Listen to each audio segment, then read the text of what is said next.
Dr. Swansea asked me to collect you, Dr. Reed. Hurry up! I'm not... Wait, Doctor. I've patients to attend.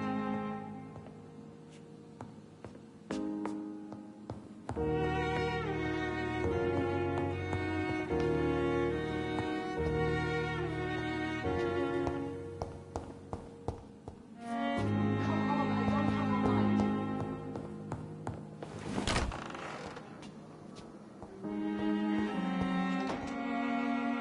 Yes, Nurse Crane? How can I help you? I'm so sorry. I know Dr. Swansea wanted you to rest, but we have somewhat of a crisis. A crisis, you say?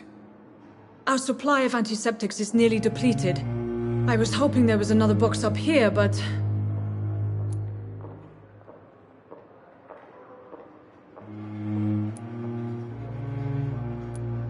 What type of hospital are you running? No antiseptics? You have been away too long, Doctor. With the war and now this epidemic, supplies have been running scarce for months now. I may have a solution. In France, during the war, drugs shortage was a daily problem, and we had to use our wits to overcome the shortages. However do you mean?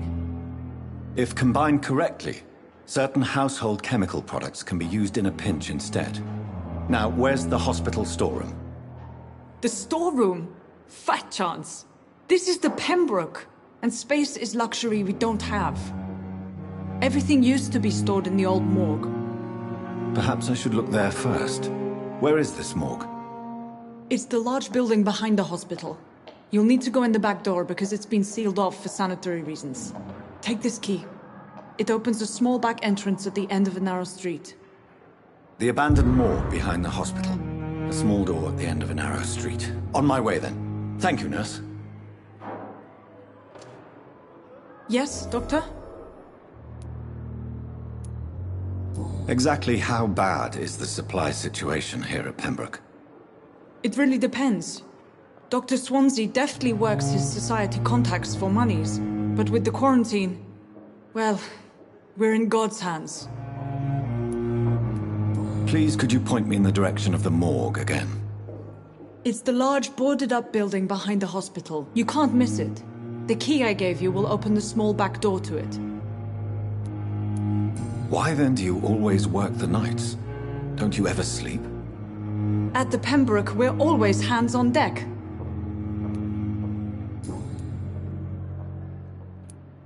Why then do you always work the nights? Don't you ever sleep? At the Pembroke, we're always hands on deck. Your dedication to the Pembroke does you credit, Nurse Crane, but when do you sleep? We staff get our sleep when we can, Doctor. Nursing is a vocation, not the labor of a journeyman. Lack of sleep and the medical profession always ends in disaster. I've witnessed many a colleague succumb to stimulants to fight exhaustion. Drugs were as deadly as bullets in the trenches. London's trenches start here at Pembroke Hospital. We are on the front line, make no mistake. That's all for now, Nurse Crane, thank you.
Scowl voices in the garden. I should investigate. If they were to find somebody...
So, Mr. Hooks and Nurse Hawkins are an item.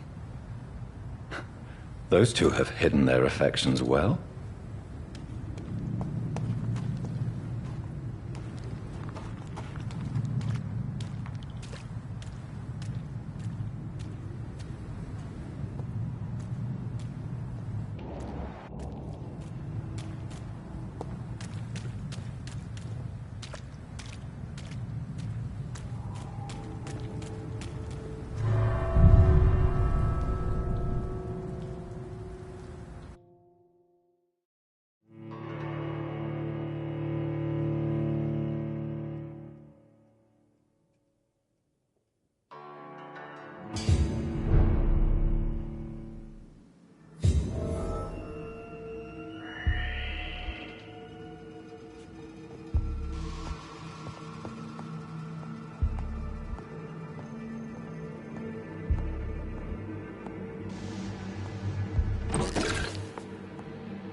behavior is similar to the infected William Bishop. Must be the same strain. This sickness moves faster than influenza.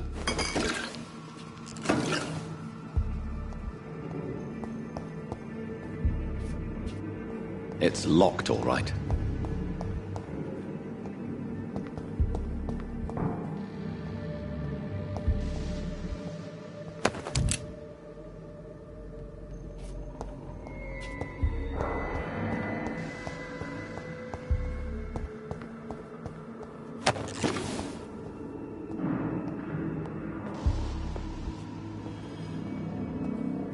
Balls of Mars, fortifiers. As popular as they are ineffective. But they do contain iron tartrate, and that might prove itself useful.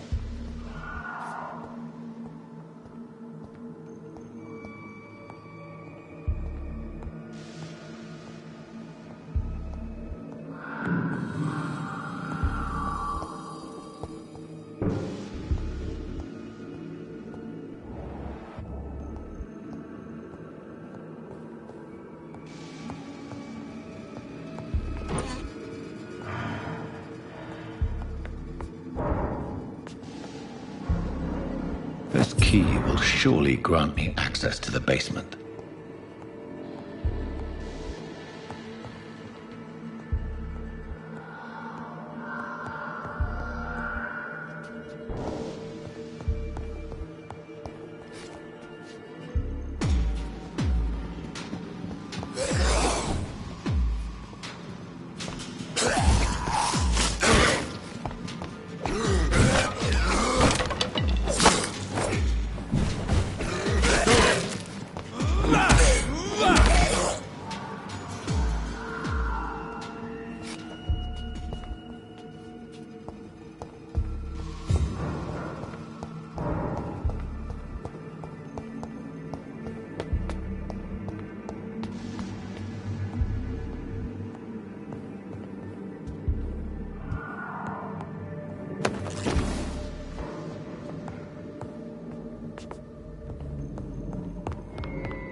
These skulls feed from corpses and the husks of animals.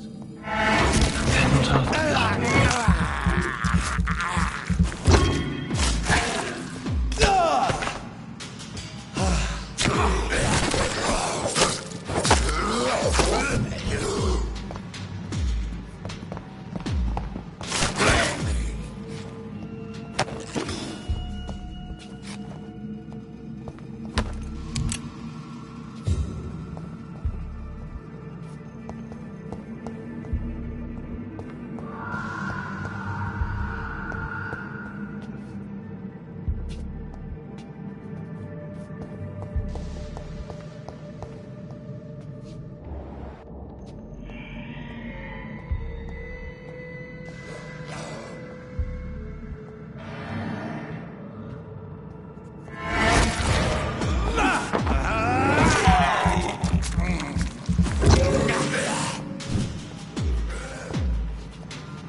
It's locked, all right.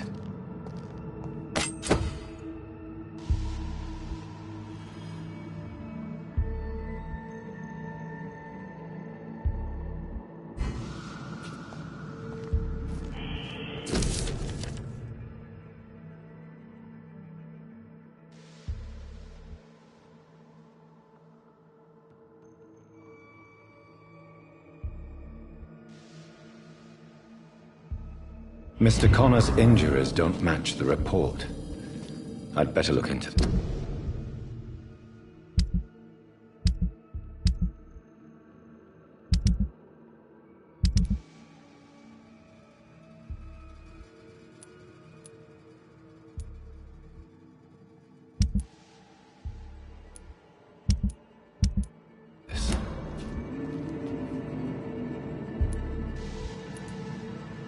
Traces of a pinkish foam at the corner of the lips. Some sort of drug overdose, perhaps? The chest was originally opened to perform the operation. The sutures are clean, but the chest has been reopened. Multiple abrasions and scarring on the arms and legs. Old and distinctive injuries of a sailor or a fisherman. A puncture over the left lung, possibly a chest tube insertion. Not the cleanest work, but I think it was successful. Signs of internal bleeding. So, Dr. Tippett's anesthetics were incorrectly dosed, causing the patient's death. And then he tried to operate on him again. Tippett has made an egregious error. It's time we talked.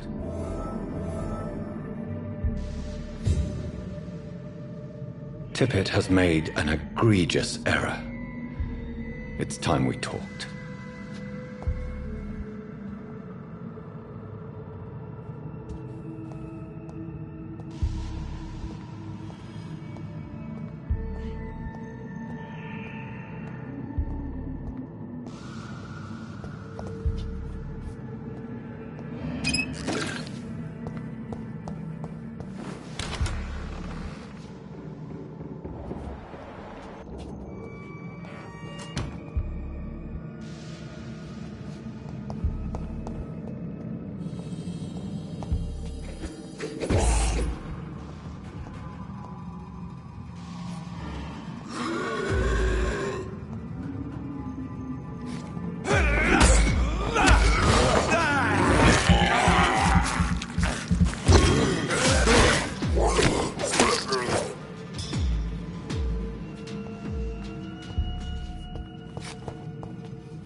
be so ferocious.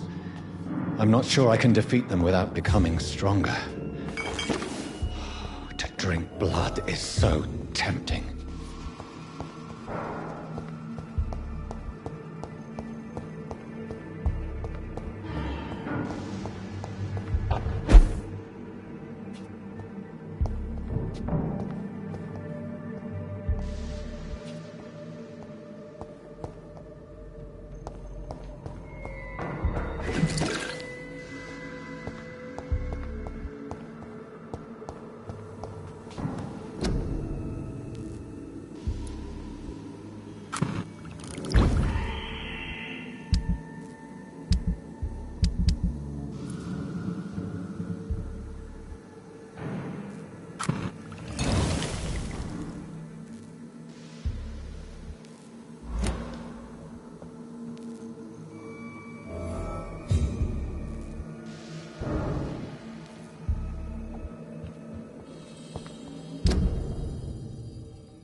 Thelma Howcroft said she was being watched by vampire hunters. Where are they hiding? I should investigate.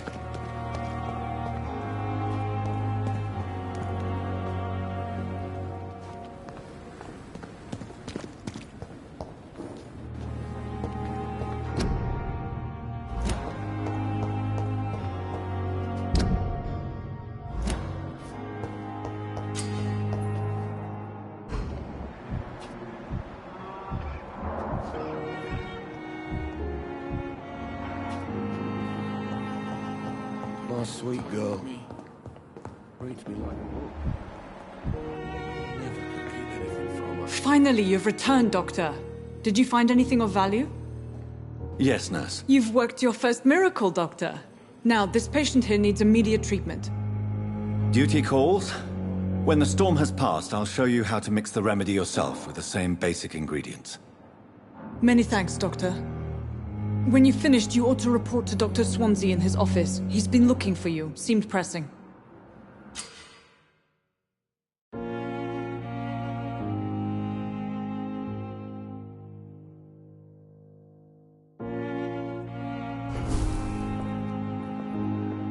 Dr. Reed, may I help you?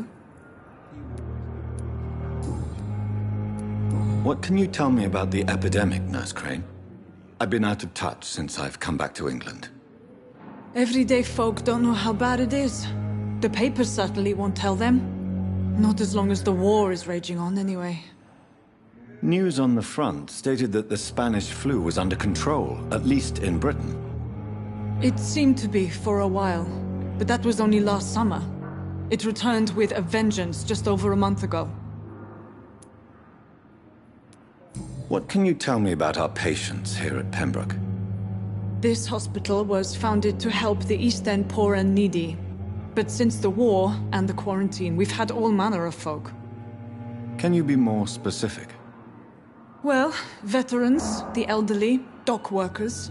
We even have a few mental patients. If there's space, we take them.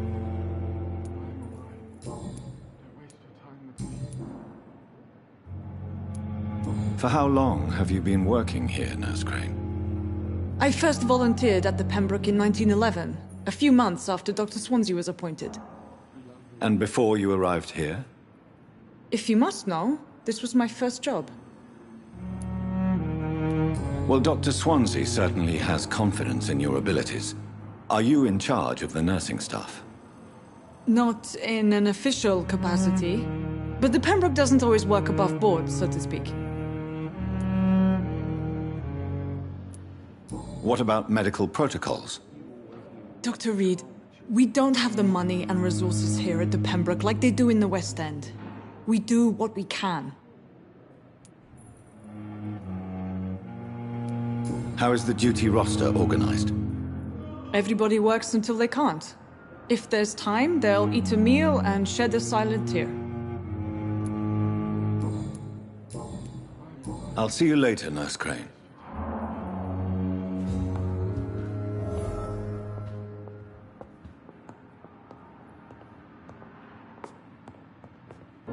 Good evening, Mr. Goswick. How are you? I'm okay.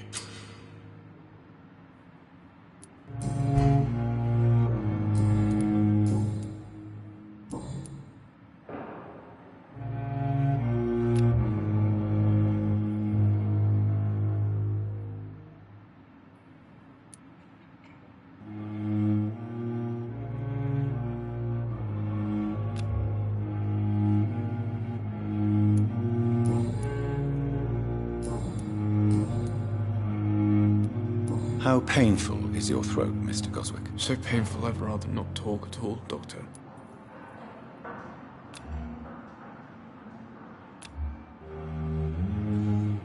Do you need any help? I'm afraid I may, sir. I don't mean to be a burden. You are not a burden, sir. Healing you is my responsibility. And you have my gratitude for that.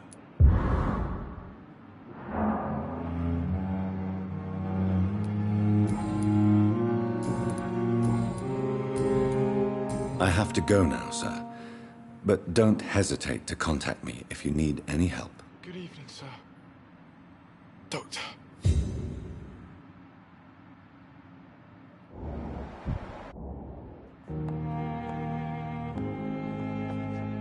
Good evening, Doctor. How is my son doing?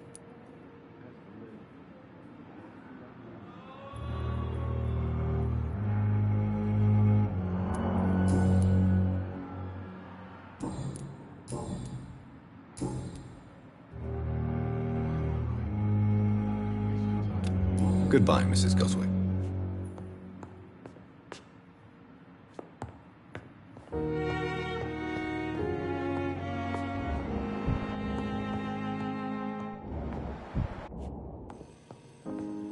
Dr. Reed, may I help you?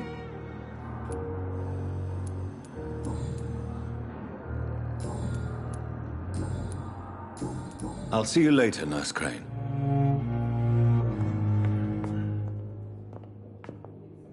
I'm quite busy right now, Dr. Reed.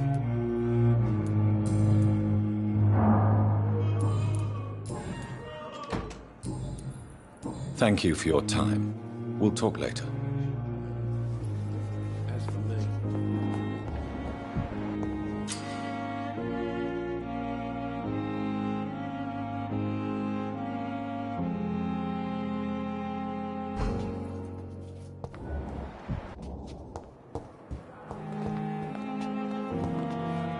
Good evening, Nurse Hawkins. Good evening, Dr. Reed.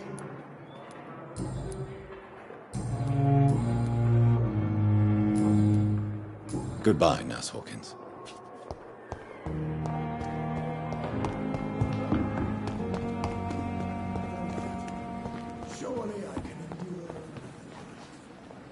Good evening, Milton. Good evening, Doctor. Still trying to save lives?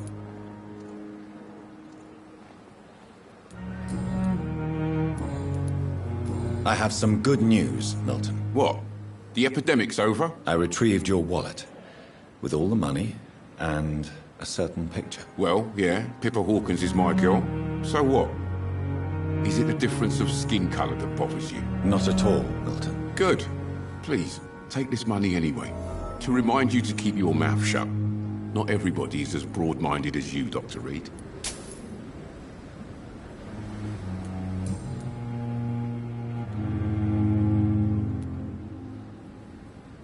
Admit it.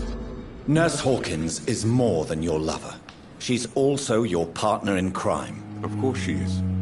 How else could I tell which bed is free?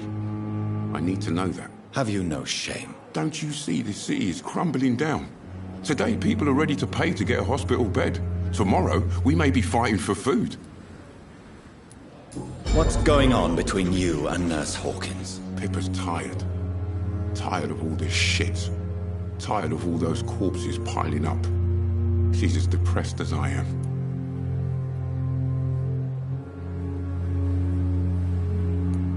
During the war, I witnessed a few couples just like you come together in difficult circumstances. It can be very damaging. Maybe you're right. But we support each other. And that's all that matters. You do realize you could both get fired. Hospital staff are not meant to have intimate relationships with one another. Come on, Dr. Reed. Do you know how many rules are broken in this hospital every day just to keep it running? There's nothing wrong with what we're doing.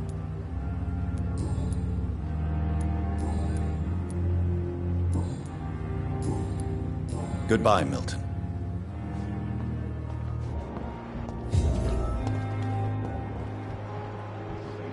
Anywhere else in the East End.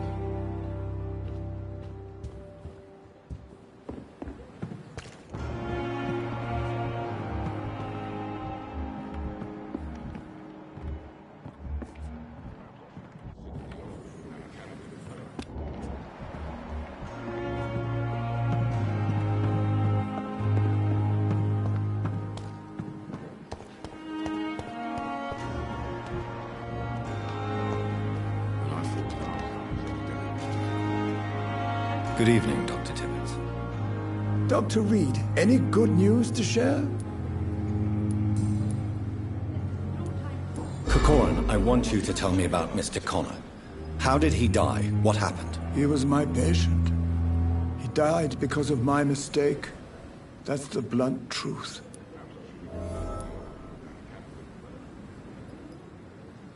What was the nature of the mistake? It was a twofold error. My diagnosis was wrong, and the administered dosage was too strong. Who was this patient? I don't know. Some sick man from the docks, maybe a fisherman. I had no time to talk with him. No one claimed a body. Why not stop practicing? Are you mad? I killed that man, I admit it, and it won't happen again. I have saved so many lives since then.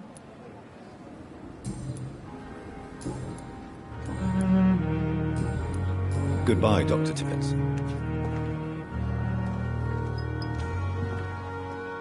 Good evening, Nurse Brannigan. Good evening, Doctor.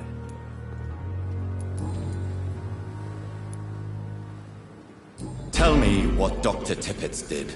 I know his mistake caused a patient's death. If I had not covered up his error, Dr. Tippett would have been fired from this hospital. I could not let that happen.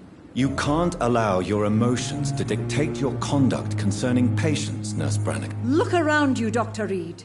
Do you really think we can afford to lose a brilliant practitioner like Dr. Tippett's in our situation?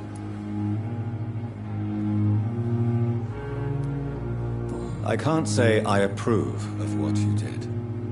But as a field surgeon, I know that some situations require you to bend the rules. I'm not proud of what I've done, but to contain the epidemic must be our priority, so we can't afford to lose Dr. Tippett.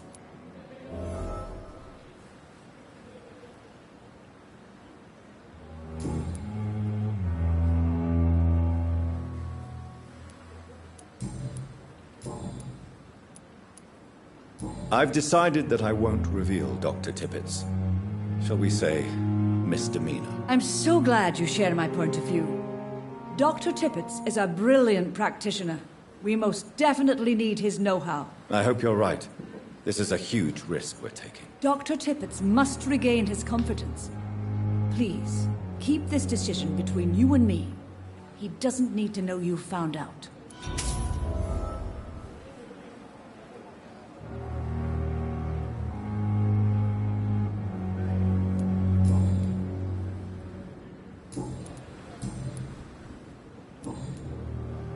Goodbye, nurse. Call me if you need assistance.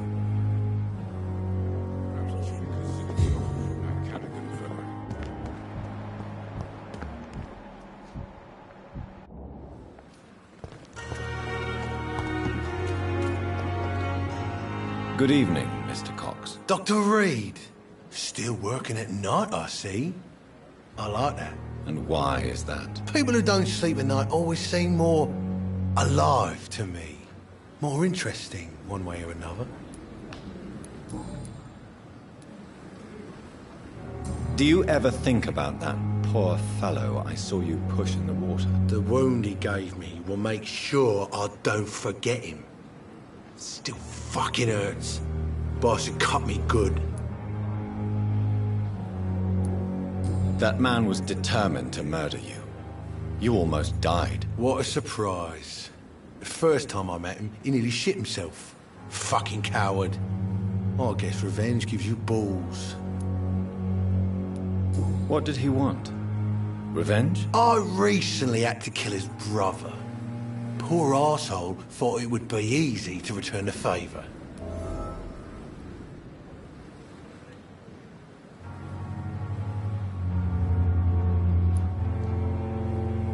Only the strongest survive, then? Survival at all costs. Is that all you think about? I'm the toughest bastard you'll ever meet, Dr. Reed. And I don't give a fuck what you think of me.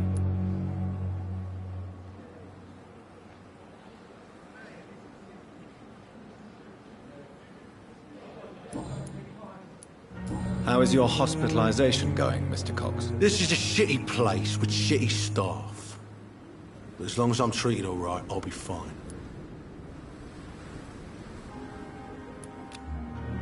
What's wrong with the Pembroke staff? That bastard you sent to bring me here, Milton, I thought he was going to break all my bones before I reached my bed. I see. Any other smart comments? The nurses aren't too ugly. Especially that foxy one, Nurse Crane. Pretty brunette, tough attitude, oh, I like that.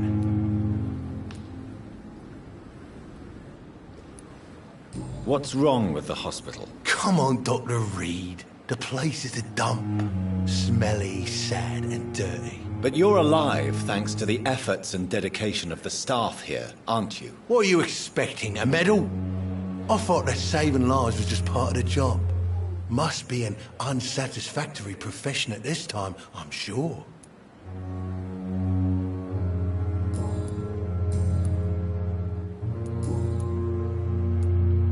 How long do you think you can escape the law, Clay? I know this city like the back of my hand, Doc. I know its streets, who to pay, who to avoid, and who to bully. I won't get caught.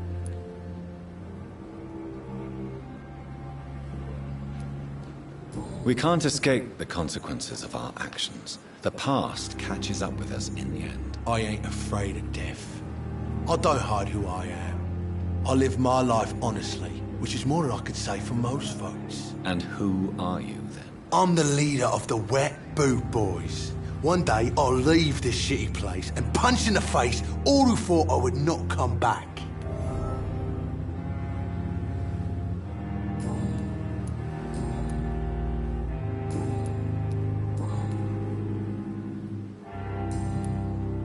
I'll leave you for now, Mr. Cox.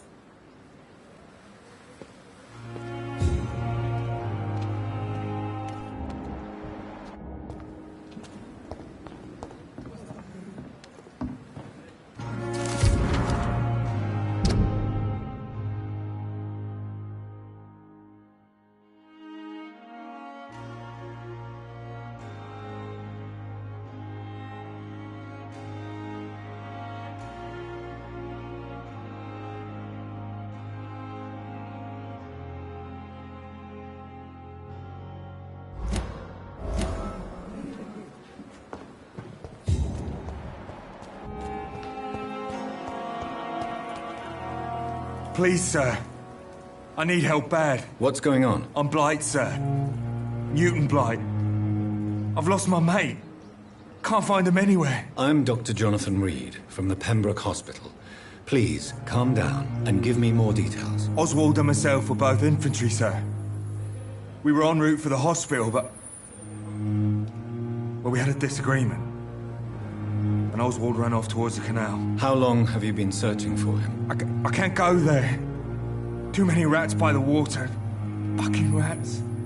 Can't stand them since the war, sir. Can't stand them at all. Don't be ashamed, Mr. Blight. Many soldiers who survived the trenches suffer from musophobia. I'll see what I can do for your friend. What can you tell me about yourself? I'm Oswald's best friend. We served in the same regiment, sir. We've taken care of each other since we came back from the front. This is a dangerous part of town. What are you doing here? We were looking for the Pembroke Hospital. We both need help. Treatment, I mean. To get some sleep. Just need to feel better, sir. What can you tell me about your friend? His name is Oswald Thatcher. We survived the war together. Oswald is... nervous and quite fragile since we came back from the war. Where was your friend the last time you saw him? He went down by the canal. He didn't want to go to the hospital. I think he went to the sewers on purpose. So I couldn't go after him. I have all the information I need for now. If I find anything out about your friend, I'll let you know as soon as I can. Thank you, Dr. Reed.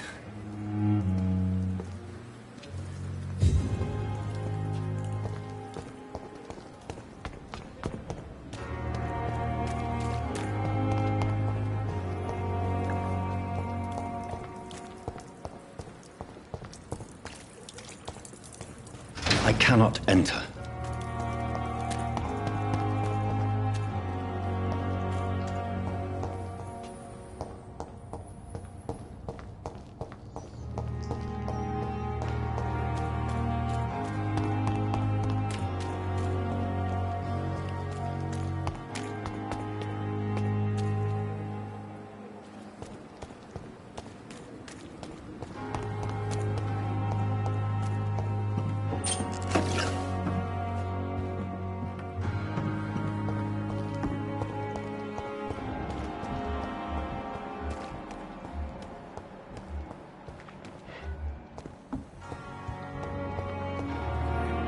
Good evening, Miss Howcroft. How are you tonight? I need blood, Doctor. Warm, rich, vibrant blood.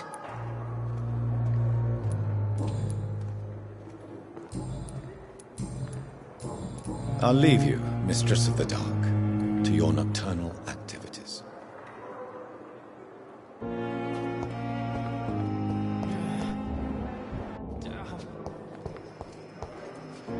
Good evening, Nurse Hawkins. Good evening, Dr. Reed.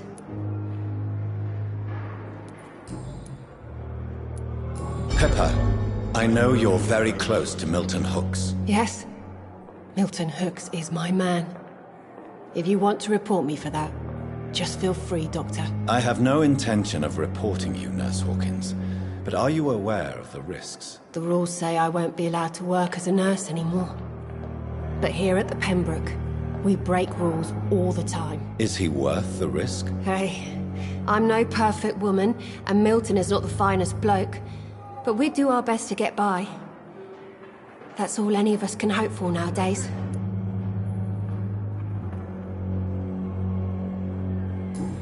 Goodbye, Nurse Hawkins.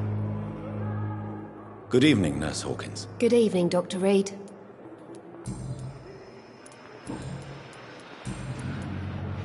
Milton cheats patients out of their money at this hospital, Pippa. Are you his accomplice? Yes, I am. Is this your definition of being useful? By abusing the sick and poor? No. It is my definition of getting out of this useless life once and for all.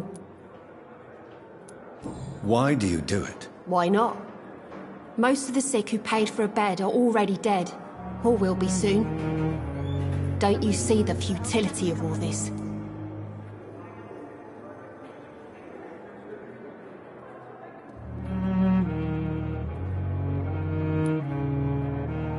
How can you be affected by the misery around you, and be so heartless at the same time?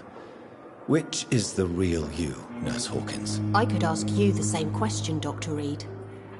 Are you more real when you lie to a dying patient, or when you grant him useless medication? Whose idea was it? What difference does it make? We did it together, and I'm guilty as charged. Answer my question. It was my idea first, even though Milton would say it was his, to protect me.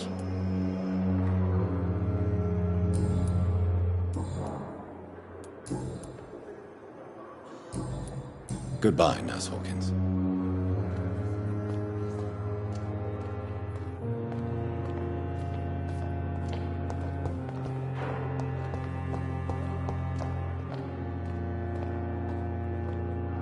Time has lost its effect on me, but the suffering continues. I have wasted too much energy.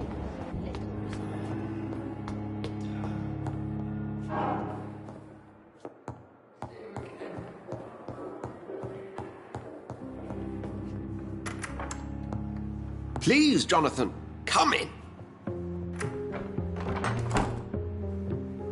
Fascinating, is it not?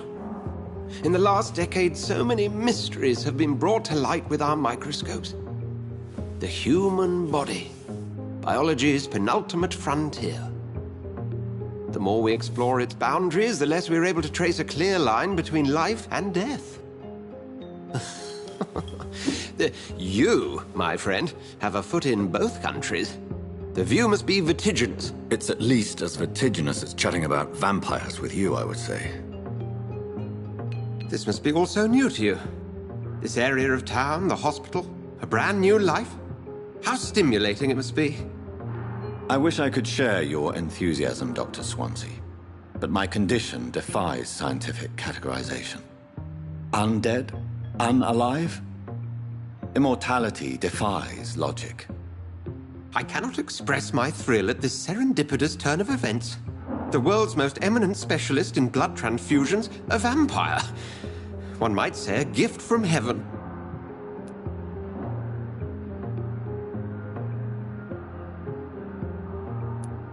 I'm a dead man. I was murdered. Now I'm a murderer.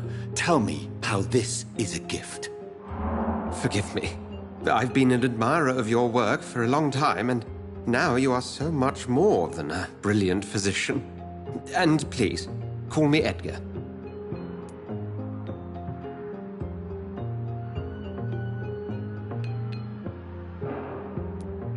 I'm not some doe-eyed student, Edgar. I understand we both have something to gain from this relationship. Very well. I have a task for you, Jonathan. Something that will require all your newfound skills. Please, go on. The Pembroke only survives through the generosity of our benefactors. Unfortunately, our main donor has found herself in a bit of a bind. Now, if you could help her out... A spokesman or politician is what you need. That's not my calling. And until I come to understand what has happened to me, I require discretion. Discretion is in order, Jonathan. Lady Ashbury has recently received rather indelicate correspondence that, if revealed, would jeopardize her position. And you would like me to eradicate this threat? By the stole, of course not. I would just like you to pay her a visit. Her ladyship is certainly near the tents outside, tending the sick. You can't miss her. Look for someone impossibly delicate. Accepted. I'll see what kind of trouble Lady Ashbury is in.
Do you need something, Jonathan? I have just a few questions. Then ask away. I'm at your service, Doctor. You mentioned something about a secret society. A brotherhood, if I recall. Could you elaborate? Certainly. I've been a member of the Brotherhood of St. Paul's Stole for several years. We are pledged to monitor and report vampire activity in England as impartial scientific observers. That explains your nightly wanderings about the docks and the questions you ask. I feel it wasn't mere coincidence that led us to that part of town. There was something as yet unseen that set those chain of events in motion. Yet you don't fear me. And still, you know the monster that lurks beneath the civilized surface. The Brotherhood has studied your kind for centuries. We believe you are as supernatural as a lion is to a gazelle.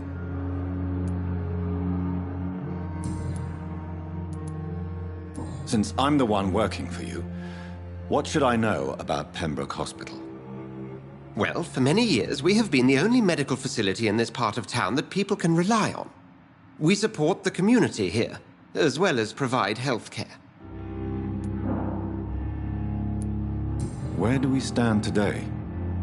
Oh, to be honest, we cope on a day-to-day basis. The first wave of the Spanish flu last summer took us by surprise.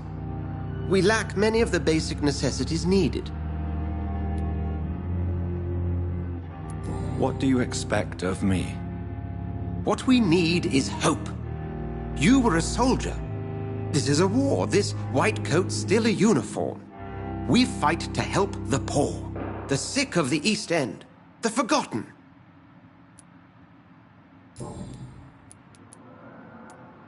Since you seem quite the expert on vampires, what could you tell me about my condition and how it came about? As men of science, our first step is always to start with what we know. Forget the myths, the hackneyed scrawlings, and the penny dreadfuls. They do not scratch the surface of the truth you now find yourself in. The sun. The morning following my transformation. Its rays burned me. There was pain, smoke, and my skin blackened. You will find there is very little that can kill a vampire, my friend. You have been offered relative immortality. The sun will most certainly hurt you, leaving you weakened and damaged, but it will not destroy you. Must I take a life to live? You are a vampire. You feed, and blood is the sole sustenance that can sustain your immortal frame. And only a living creature contains the nourishment you require.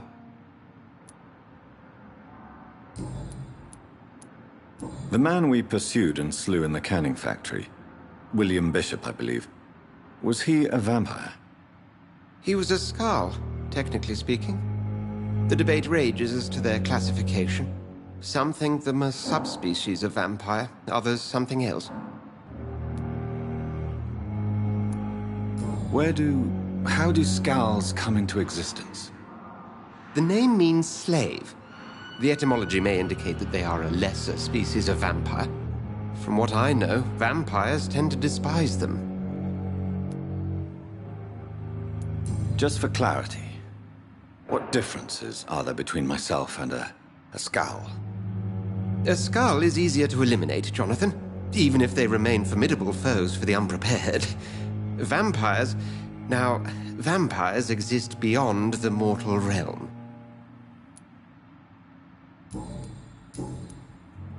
We'll see each other again soon, Edgar.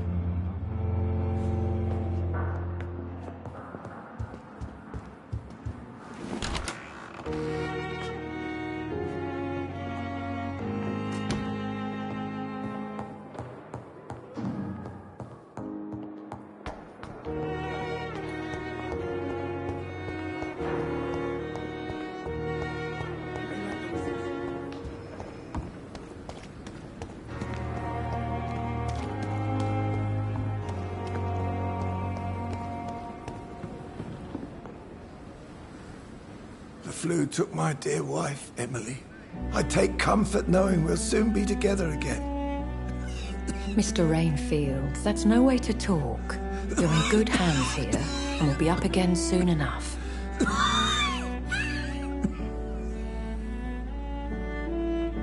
Now do me a kindness and get some sleep.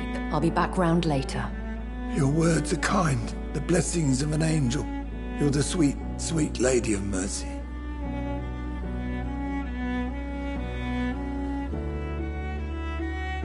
Good evening, Dr. Reed. It's a pleasure to see you again. You seem surprised.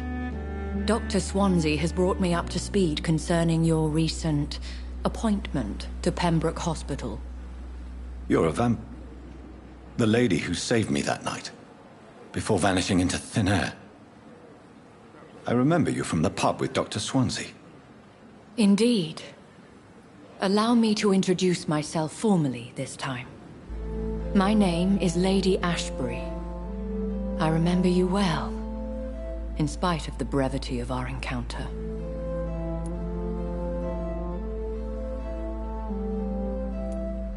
Apologies. You've taken me by surprise. I'm very happy to see you. The pleasure is mine, Doctor. I hope you're more disposed to answer my questions now. You must have countless questions, but our rather urgent matter first. Swansea has explained. My cover, if you prefer, has been compromised.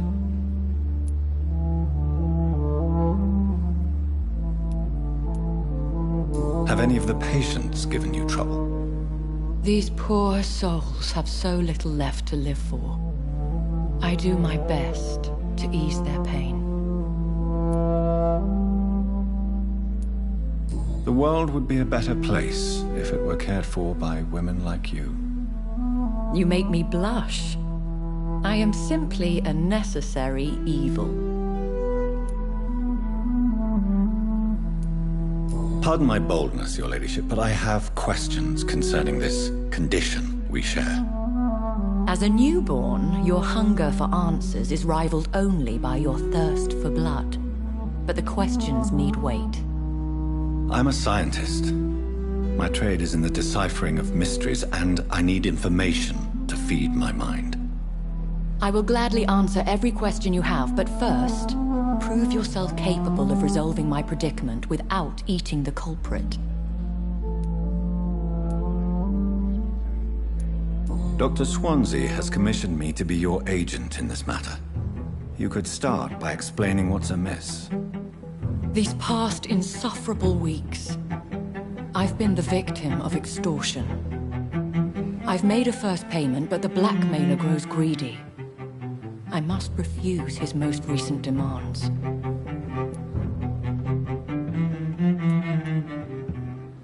What are your expectations? Please be precise. As the newly appointed surgeon of this hospital, you are in an excellent position to ask innocent questions and deftly learn the identity of my blackmailer. Who would be so foolish as to threaten you? A kindred spirit. Even if it were the case, and I highly doubt it, a vampire would have asked for something more valuable than money. My suspicions lean toward a patient or their family.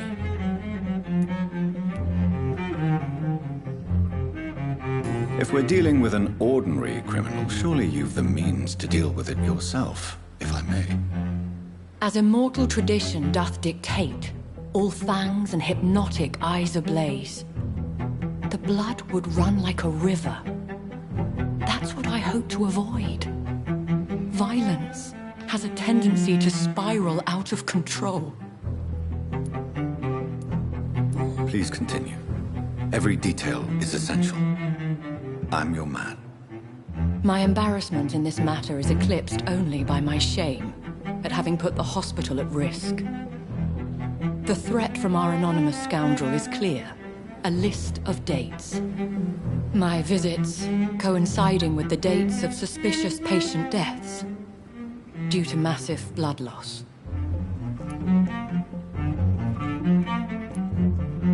I'll take care of it. Do you know where I should start? If that was the case, I'd settle the matter myself. You could talk to our local gossip, Harriet Jones.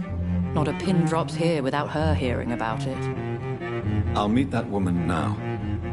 My life, as others know, is in your hands, Dr. Reed. I'm sure of your discretion, but I do fear your powers of persuasion will be put to the test. When this is resolved, I'll be your obligé. I'll answer all questions in regards of your condition.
What is this?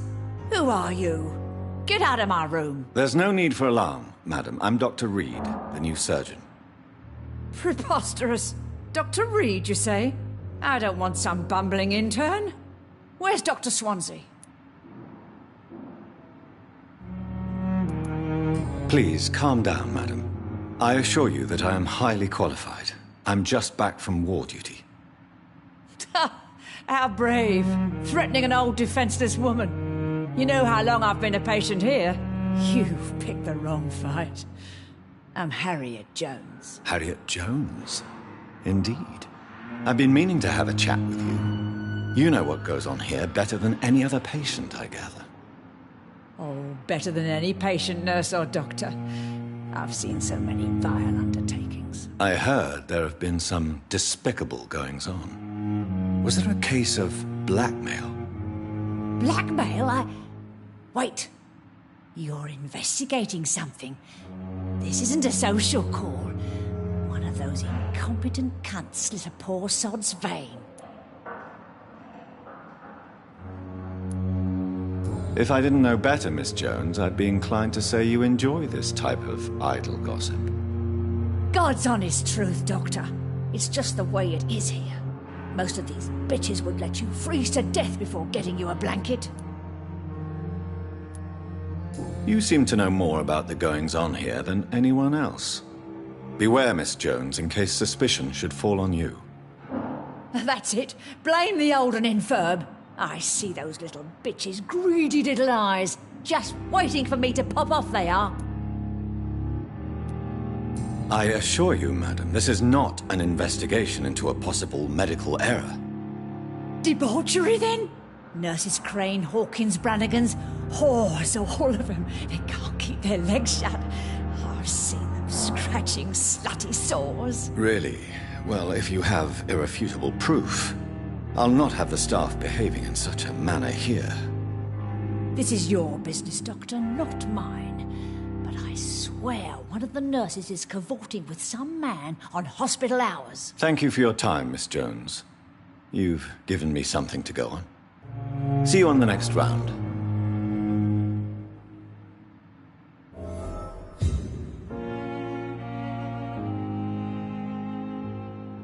Miss Jones, greetings. How do we feel? Again? Waking a poor old woman in her sleep? There isn't a poor life needs saving somewhere? Now, I need to ask you a few simple questions. Well, if you really must. Have you noticed any suspicious comings or goings? It would be a great deal easier to make a list of things unsuspicious in this house of charlatans. Come now, Miss Jones. Surely it's not that bad. Have you no eyes? This hospital accepts all manner of souls, regardless of origin. The proper sick cannot heal. We're kept sickened by the refugees. Everyone here is very capable. I have not seen any instances of unprofessionalism. Thieves and murderers, the lot. People have gone missing here, you know. Poof, without a trace. If you could just tell me why you were admitted. It's terrible, Doctor. What with a pain in my chest, coughing up blood, and I get awfully tired.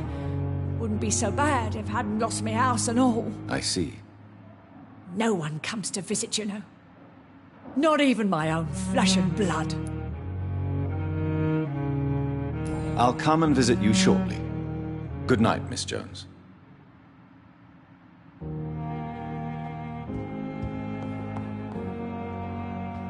The patients and staff might know something. I'll start my investigation with them. Fear and disgust on every side. Hello again, Dr. Reed. I feel better already. Can I go soon?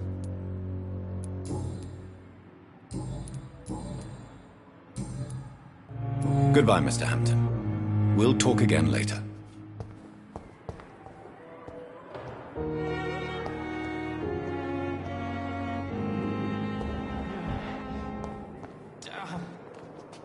Good evening, Nurse Hawkins. Good evening, Dr. Reed.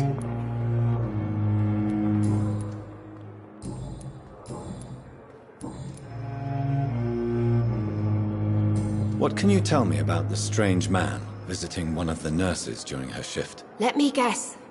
You spoke with that old shrew, Harriet Jones. Do not pay attention to her, Doctor. She's full of fanciful tales. No matter how you feel about her, Miss Jones deserves our help. Who says I don't care for her? Hate is what keeps that old crone alive. She could have been telling the truth about the mysterious man. That old witch will end up in hell soon enough. Who cares if a nurse finds some happiness where she can? Goodbye, Nurse Hawkins.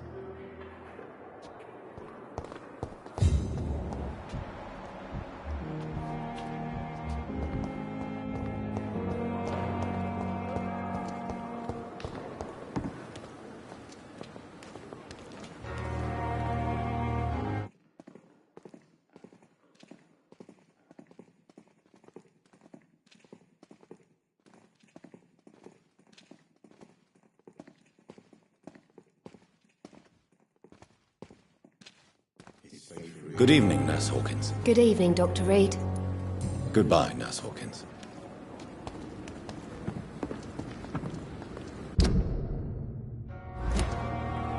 Good evening, Nurse Brannigan. Good evening, Doctor.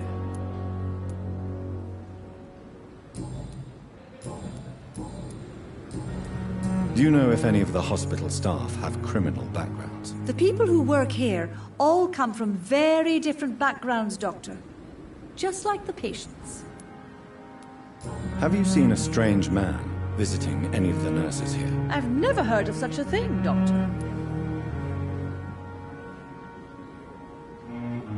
Goodbye, nurse. Call me if you need assistance.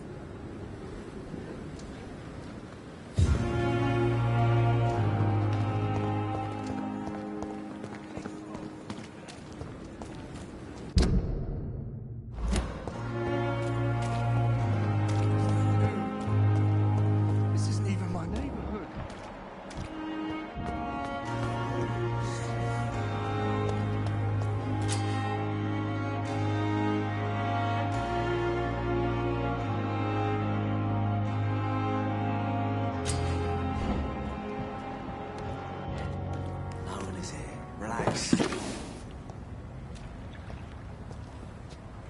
Don't worry, we're safe.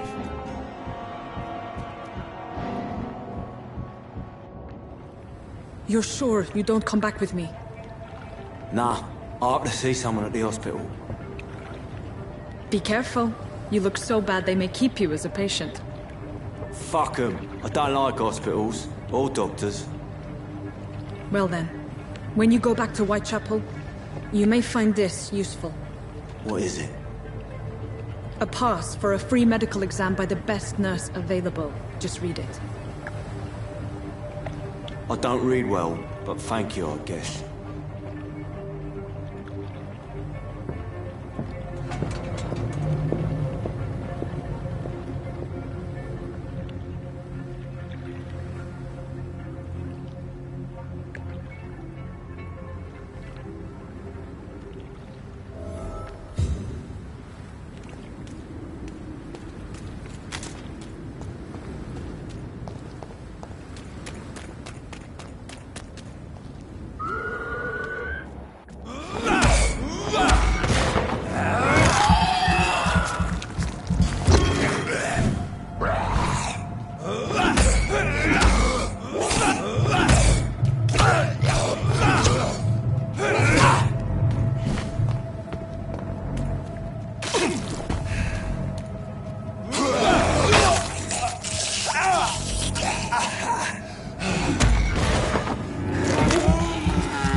This man has been savagely attacked and dragged to the floor.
Are you injured, sir? Help me get out of here. I need to get out. I'm Dr. Reed, and I'd be glad to help you, but you must calm down first. Please, take a deep breath and tell me your name. Okay. I'm Oswald Thatcher. Please, I need to get out. Mr. Thatcher, your friend Newton sent me to help you. Do you remember him? Yes, I do. Good. Now leave this place and enjoy the cool night air. It's quite invigorating. I'm sure you'll feel better if you do.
What sort of creature is this?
What sort of creature is this?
sort of creature is this?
I can't believe I'm doing this.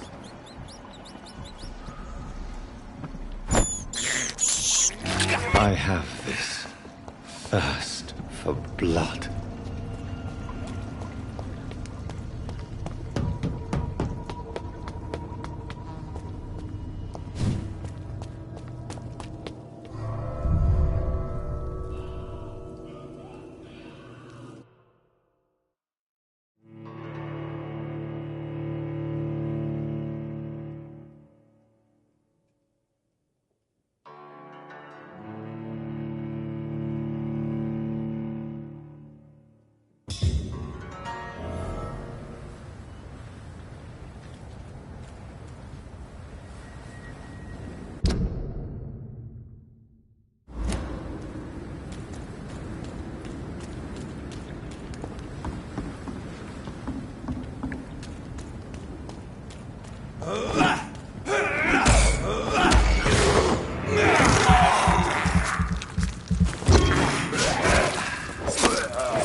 The Pembroke is so lucky to have Dr. Reed.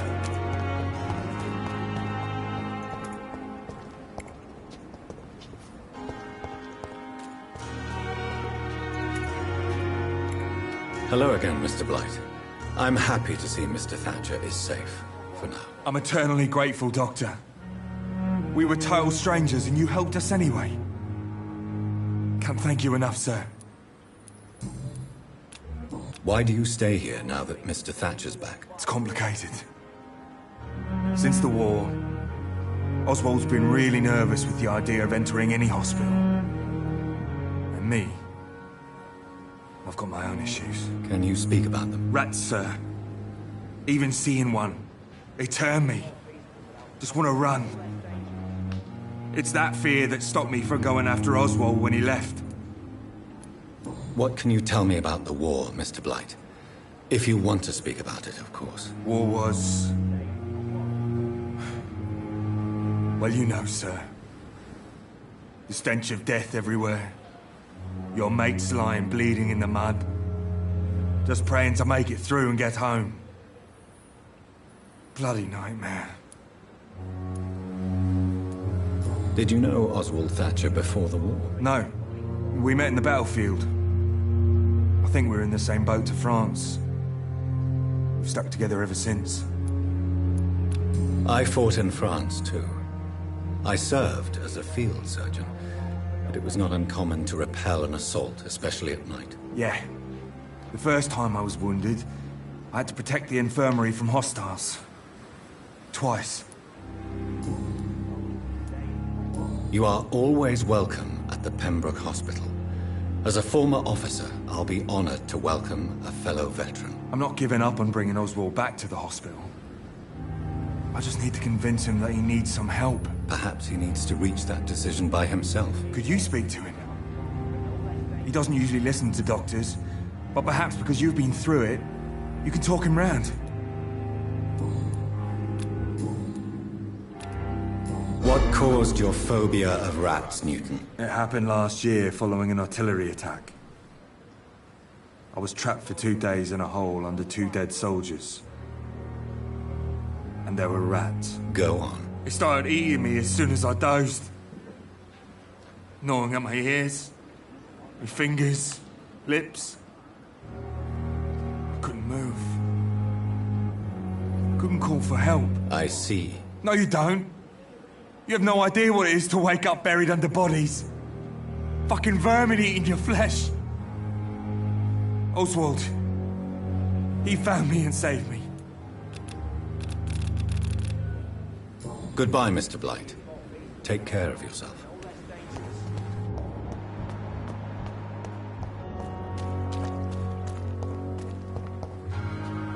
Hello again, Mr. Thatcher. Do you feel any better now? Yes. This neighborhood may stink of dog shit and reek of piss, but to me it smells like the purest mountain air. Mr. Thatcher, do you have a job? No.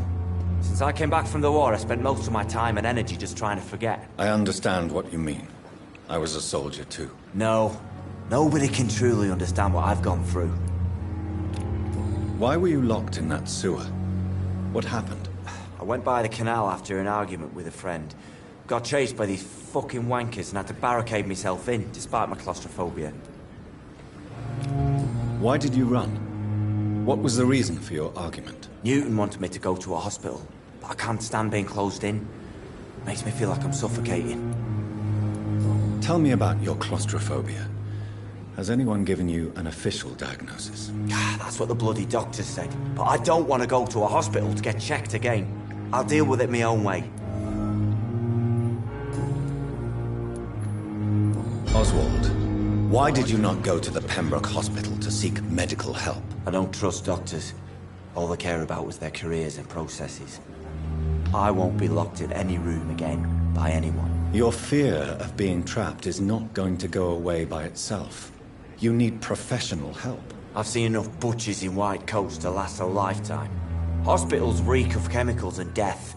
What I need is fresh air.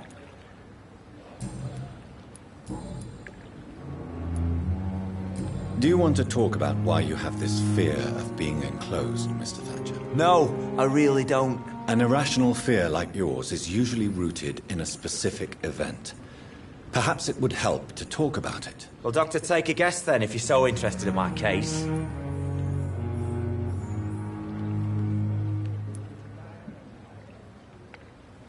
As a soldier, you're expected to kill the enemy to survive. Guilt is a powerful emotion and could lead to feelings of suffocation and oppression. My God, you're so wrong. Believe me, I would kill if it happened again. Violence is part of who I am.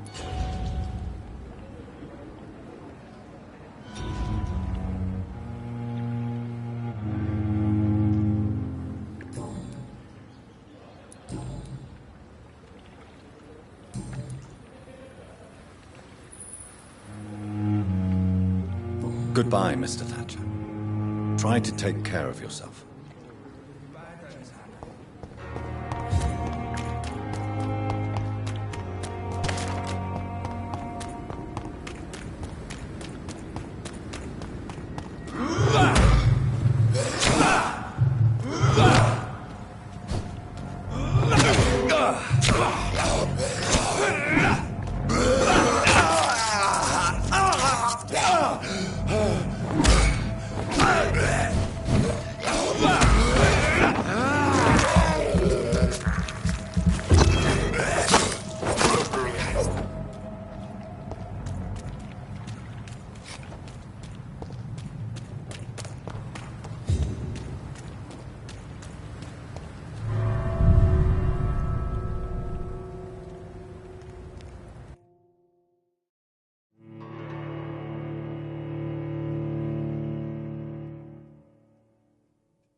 What sort of creature is this?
Here's...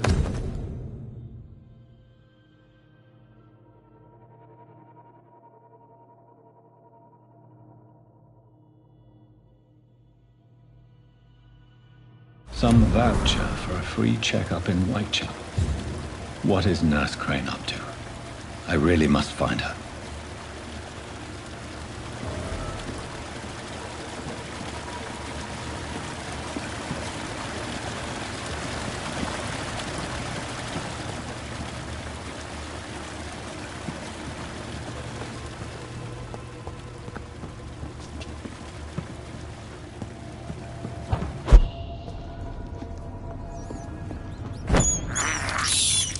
I can't believe I'm doing this.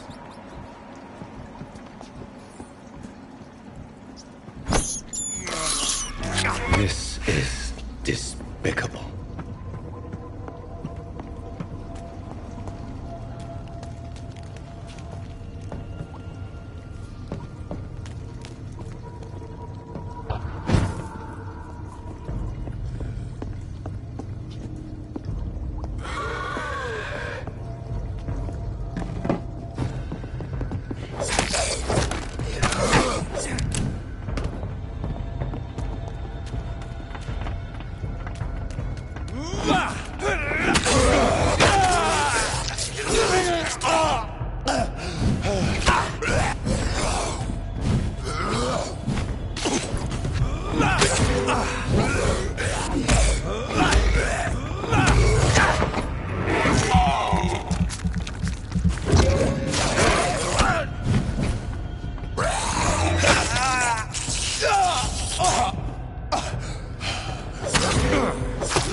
Supposed to be an hospital? A pigsty would smell better.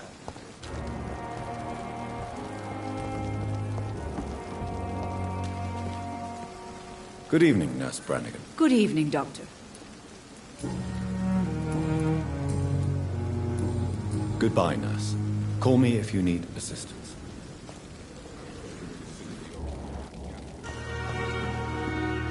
Good evening, Dr. Tibbets.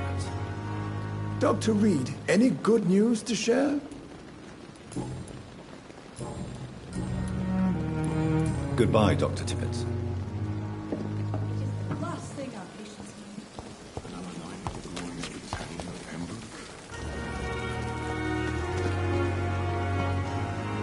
need. Good evening, Milton. Good evening, Doctor. Still trying to save lives?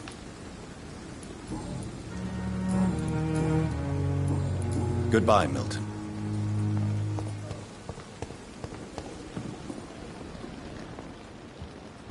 That was fast. I'm afraid the trail of breadcrumbs leads beyond the hospital premises. I must leave for a time. Is that so? Why? Now it's time for you to be patient. It would seem that your blackmailer is part of a more complex machination whose root is in Whitechapel. Machination? Do you suspect another immortal is involved?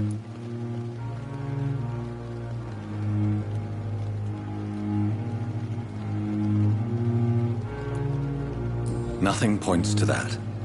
It would seem that the motivations are quite mundane. Well, then I wish you discreet travels, and that the muses of diplomacy bless your tongue. I'll return with case solved, or carried on my shield.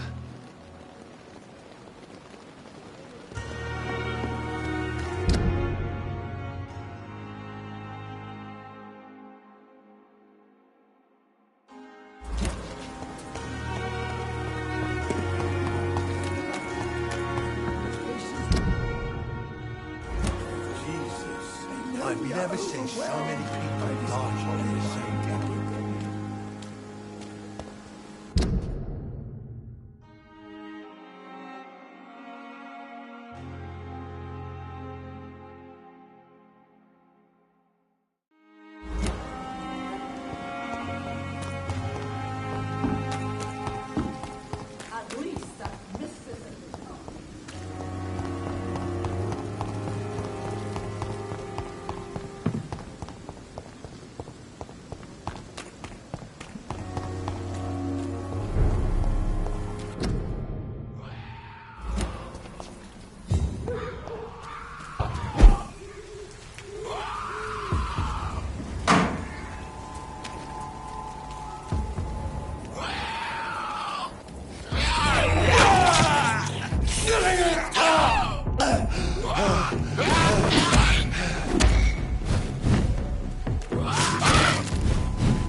I have this thirst for blood.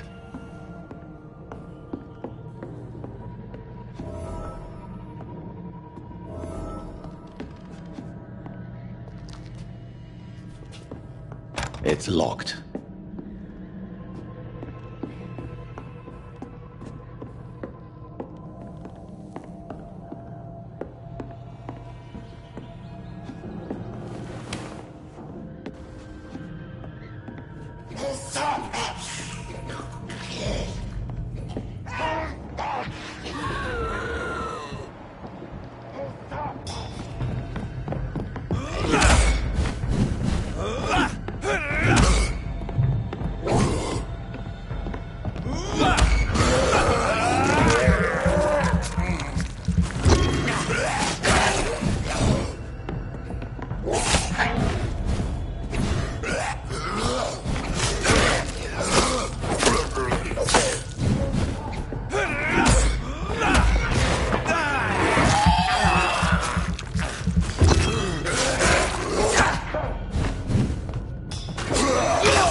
This is Braille.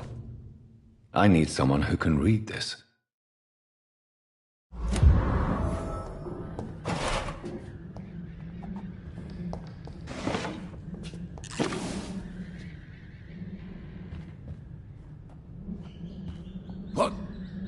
What happened? Who are you? It's all right, sir. You're safe now. Oh, a fellow Englishman. Thank you, sir. For a moment I thought those bloody heathens had killed me. What are you doing here? This place is not safe. Yeah, it's a cesspool, but it's mine. I came to collect some overdue rent, but those who still live here have gone completely bonkers. You're very lucky to be alive. Yeah, filthy immigrants. Fucking savages, every one of them. And now with this bloody fever, they're just animals. You can find safety of sorts in Whitechapel. If you're quick and cautious, you'll be able to avoid the savages.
This is despicable.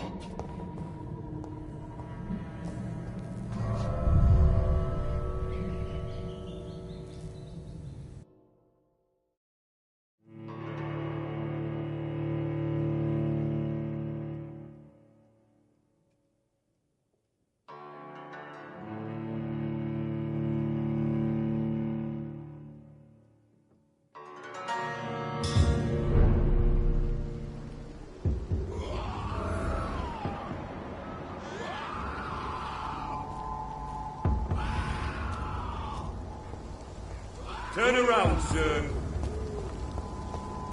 Don't come any fucking closer. It ain't human.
I have this thirst for blood.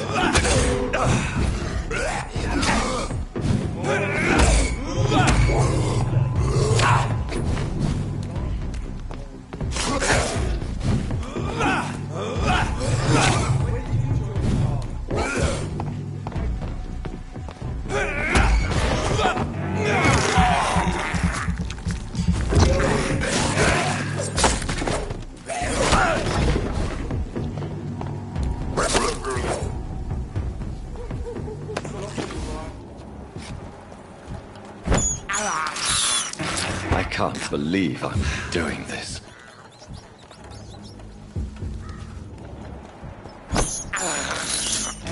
This is despicable.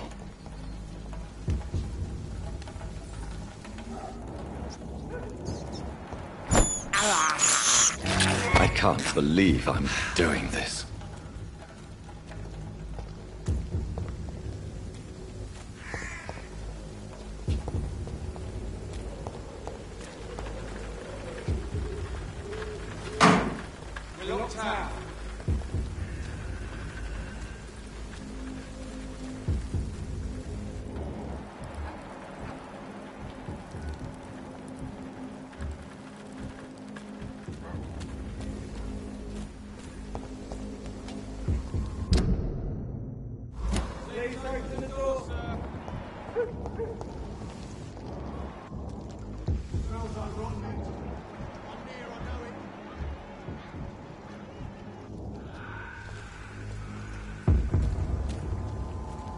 Not a good place for It's a leech! Kill it!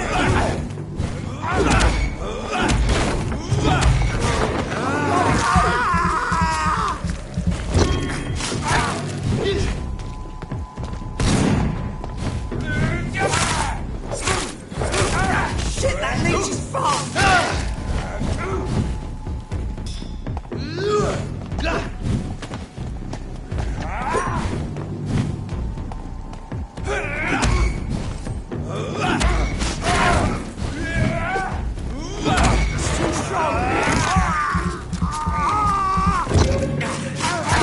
Christ! He's dead!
Please open the door, sir.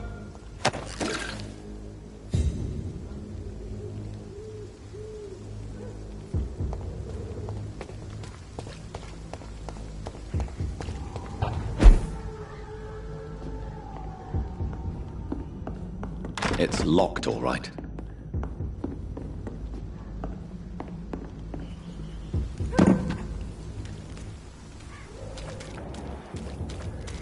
It's locked.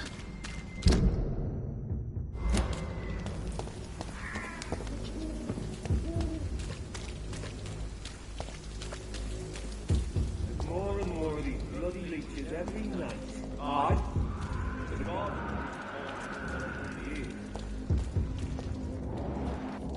When did you join the bar?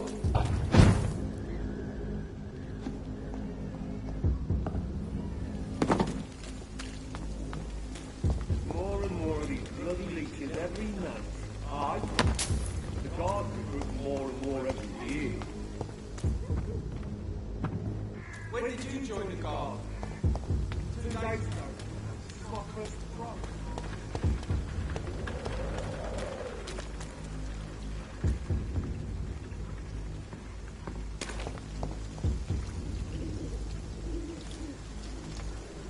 It's closed.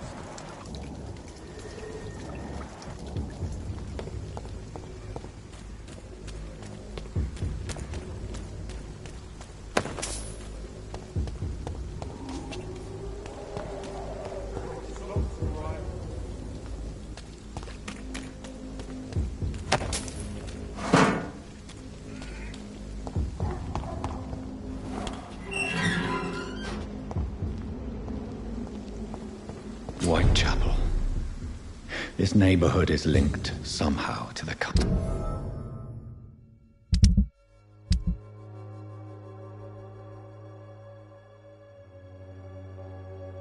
Lady Ashbury's blackmail. First, let's find this Petrescu fellow.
Stop it!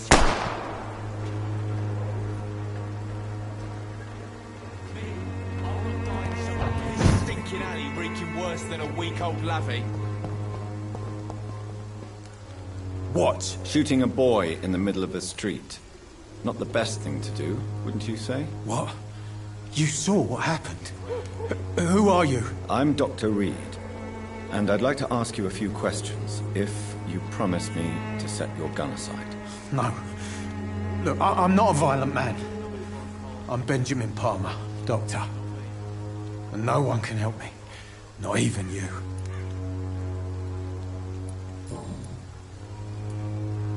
What can you tell me about this place? Nothing to say, really. This is where I used to live, and this is where I live now. You don't have anywhere to go? No family that would welcome you? Not since the death of my wife, Albert's mother. She was sick, you see. Long before the flu and all this shit. You mean you used to have a better life? Yeah, I had a wife, a home, and a job. I even used to have a name. Now I'm just Ben. Ben the Tramp.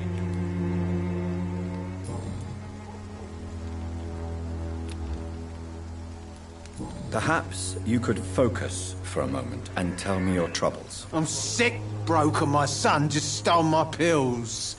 Everything's coming up roses.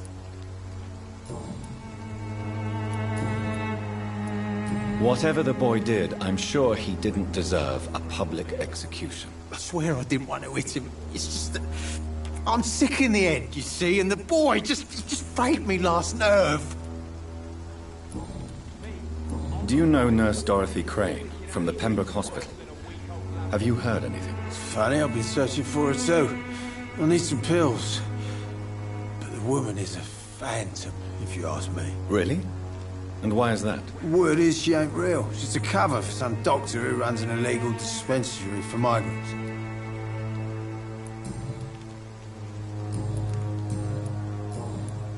A gun, alcohol, and a bad temper make a terrible cocktail, sir. Goodbye for now.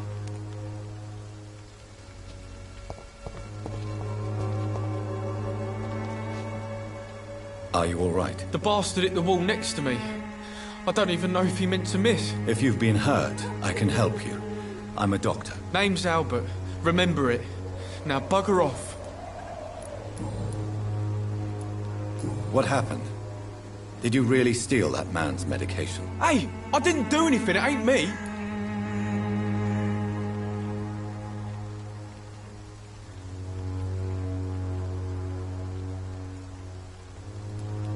All right. Perhaps the poor drunk just confused you with someone else. Sod off, mister. You ain't got no clue what's going on here. Bastard was a soldier in the war, so now he's got the right to shoot me. It's true. I'm not familiar with this part of town. Perhaps you could help me. I said sod off. Go find yourself another guide.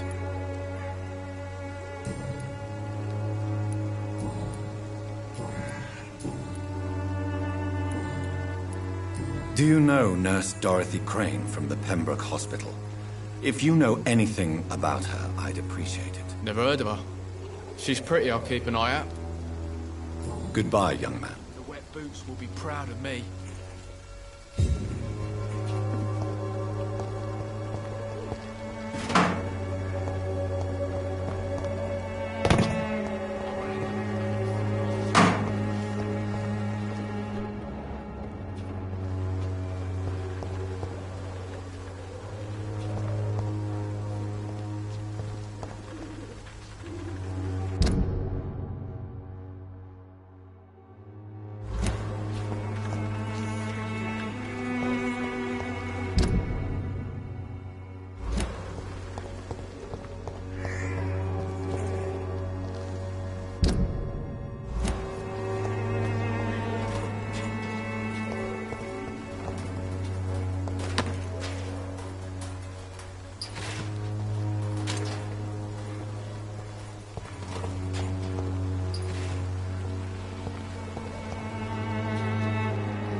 This is despicable.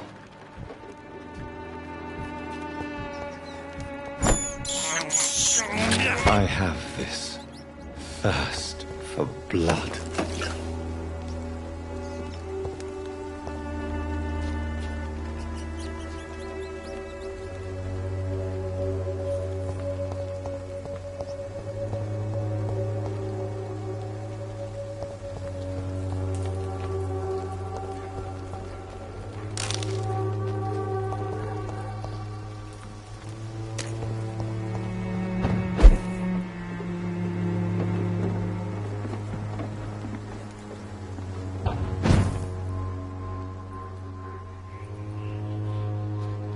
I cannot enter.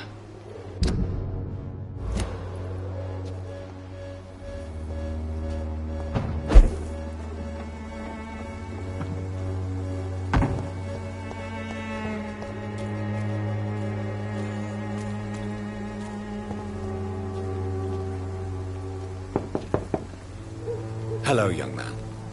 I'm Dr. Reed, and I would like to ask you a few questions. May I enter, please? Sorry, no, sir.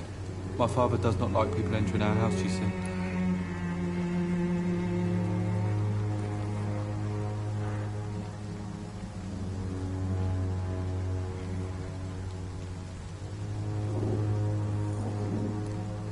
Your father is worried about you, boy. He asked me to look for you. So my father actually worries about me then? Okay then. Come on in. I'm Harry, by the way. Even my dreams are soaked with gloom.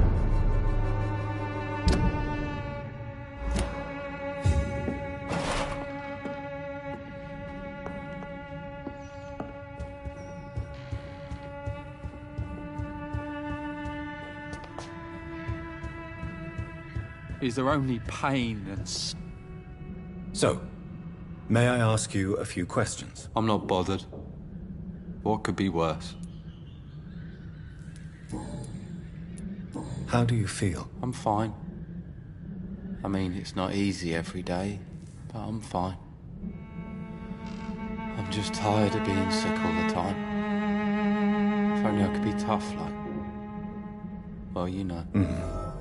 Speaking of which, what can you tell me about your father? My father is an idiot who makes idiot things. That's all I have to say. Forgive my bluntness, young man, but you don't seem happy living in Whitechapel. Why should I? I never wanted to come here in the first place. It was my father's decision. But look around you. Does this look like a nice place to live?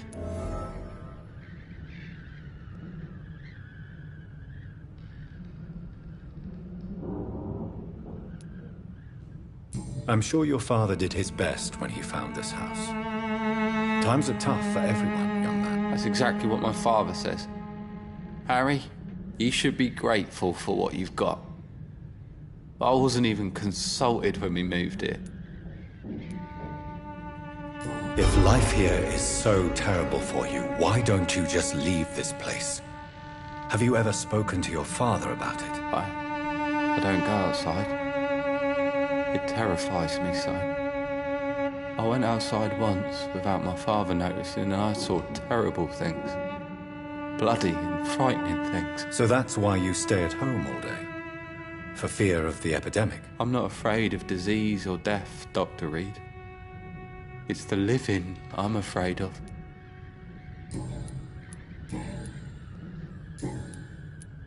Do you know Nurse Dorothy Crane from the Pembroke Hospital? I'd like to know more about her. Yes, I know her. She came here to examine me when I was very sick. She said I should go out more.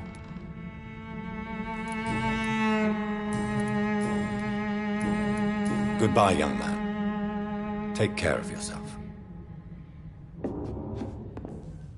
Is there only pain and suffering in this world?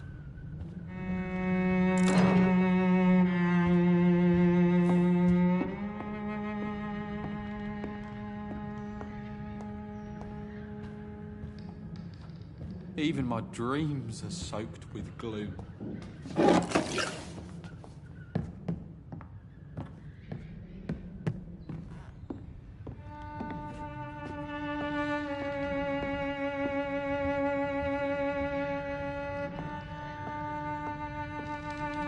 It's locked.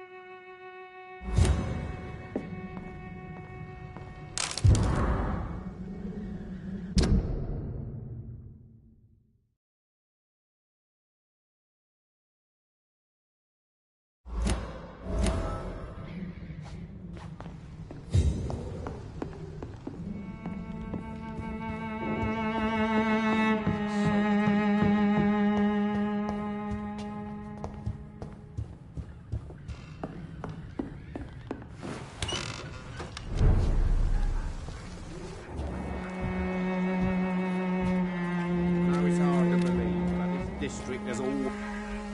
Welcome, sir. Please, take a browse of my wares. I am Dr. Reed. I would like to ask you a few questions, if you don't mind. Doctor? Interesting. I'm Barrett Lewis. Usually I don't have time to waste with talk, but at this hour of the night I can hardly refuse. How is business around here? Business? I have no business. Between this racket, theft, and customers getting scared, I'm losing money every day. I see. Sounds like you blame someone in particular for your situation. It's no secret Joe Peterson spends his time harassing merchants. But with me, he's trying to put me out of business once and for all. As a merchant, you see Whitechapel every day. Have you noticed anything out of the ordinary recently? Well, you mean besides the epidemic, the war, and all the usual crap? As long as I can remember, this part of town has been a bottomless pit, and no sign of the bottom yet. Violence is increasing in the borough. Yeah. A few nights ago, some blokes jumped me. Came out of one of the condemned workshops. Fever, madness, something like that. Where did this happen? Why did you go there? In the closed workshops nearby. I worked there as an apprentice in better days. Now I only go to find trinkets or tools. Too bad I was mugged, though. There was good money in that little box of loot I lost. Have you been hurt? No, but that's only because I ran like hell. Those men were raving lunatics, I tell you. Not even able to speak anymore, just screaming.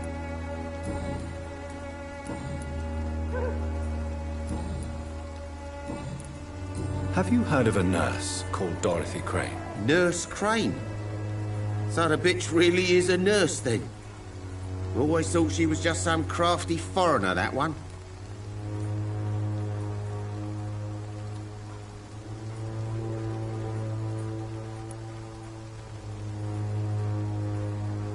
Yes, she's a nurse, and quite a good one. What did she do to gain such notoriety? Dorothy Crane ain't even a real name. Something like Dorothea Craniu. Something like that. Came to England fleeing the war, I was told. That doesn't explain why she irritates you so much. Your precious Nurse Crane gives away medical supplies and prescriptions for free. I offered to sell it for a fair cut, but no. Miss Crane wanted to play the quiet saint.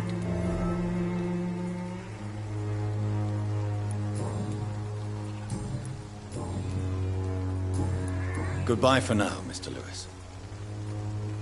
Cheap price, good quality. Come on, take a look. Don't be afraid.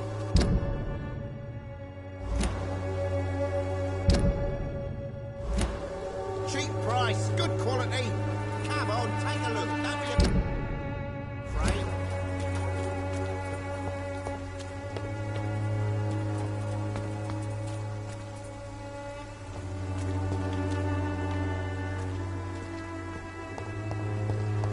The walls of your home will not protect you, for there is no protection against malevolence and trickery.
Good evening, sir.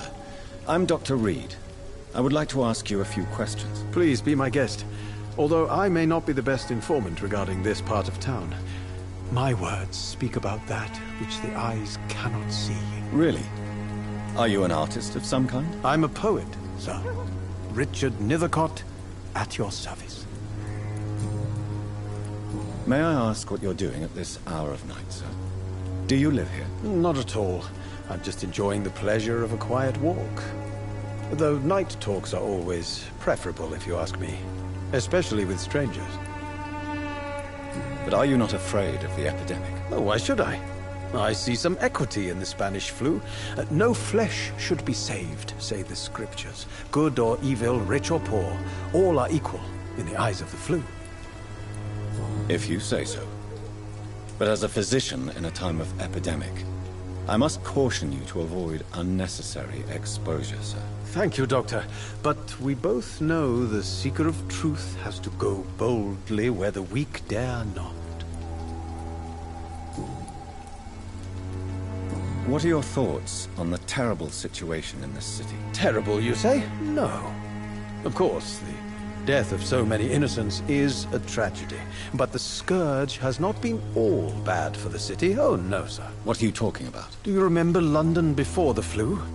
Noisy, cacophonic, quiet nowhere to be found. And now, listen to this oddly peaceful silence.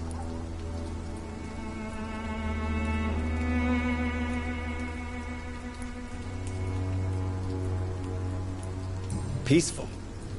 That's quite an unusual way to speak about the epidemic. And very inappropriate, I must say. Most people fail to understand my perspective. I don't blame them. But how could I call myself a poet if I veiled my feelings? Are you aware that your life could be in danger in this part of town? But this is where I must be to feel the real beat of the city. I had to come, see it for myself, alone. I understand your need for solitude, but it's not safe around here. I don't care. I don't have many friends, Doctor, and my family despises me. If some misfortune came upon you, who would be here to help you? Well, you for a start, my dear Doctor.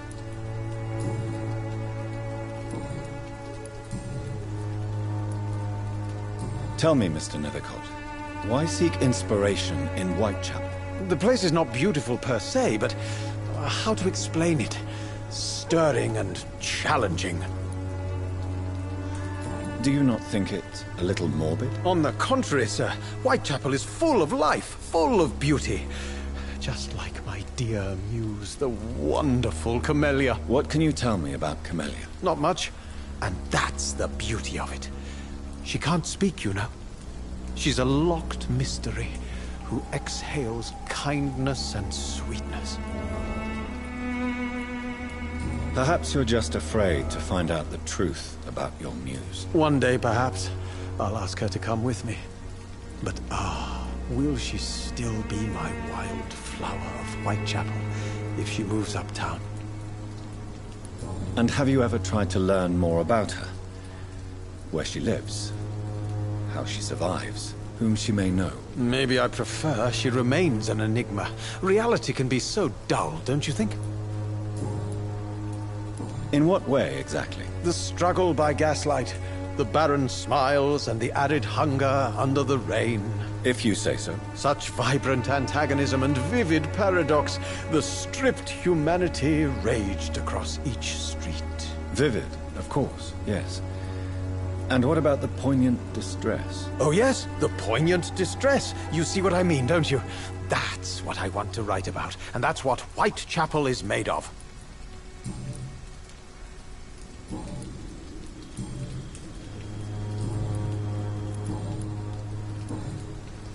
I'll leave you alone, sir.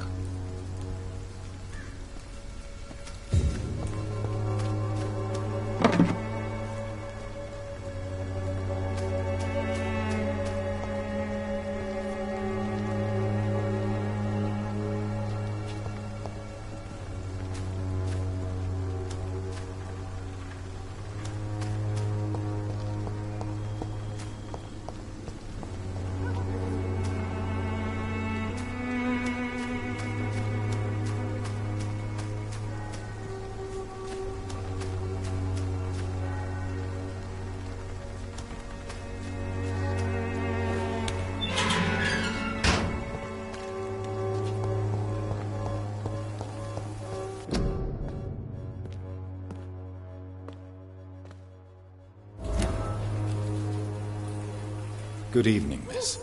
I'm Dr. Reed. I'd like to ask you a few questions. I know what you're thinking. A tall stranger who meets a girl in the street at night. It reeks of the penny dreadfuls. But I mean you no harm, truly.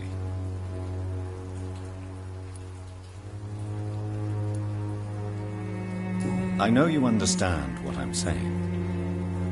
Your silence has nothing to do with you being mute, does it? Tell me about Richard Nethercott. I understand he is quite fond of you, Camellia.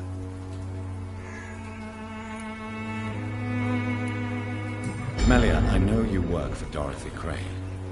Please tell me about her secret dispensary. A stubborn and mute comrade. Nurse Crane and Darius Petrescu have been clever. Very well. Goodbye then.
And trickery.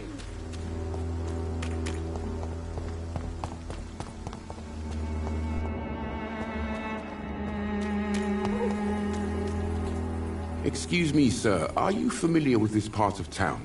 Name's Clayton Darby, reporter. Sorry, I'm new to Whitechapel.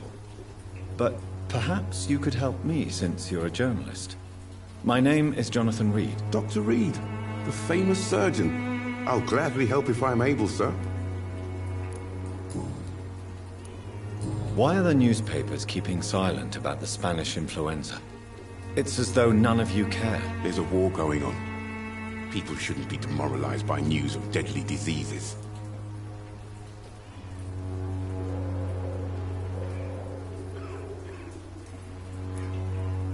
I served in France. Our top priority must be to put an end to this butchery. This war must stop now. Sir, streets are a battlefield too. An invisible and untold war is going on, and it must be stopped.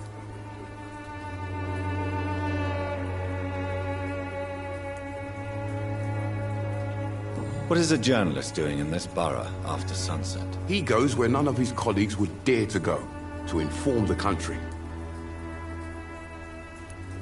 So you risk your life to reveal the truth. I saw many reporters do the same during the war. Whitechapel is the crucible of so many untold stories and tragedies. I want people to know them. That's quite honorable of you. But is the public interested? Not at all, sir. And that's why I'm an independent journalist, hoping to sell some stories. Have you any idea of the danger you face in these streets at night? I've had to run and hide more than once from frenzied mobs incensed by the fever. Do you think the flu is really responsible for this, Doctor?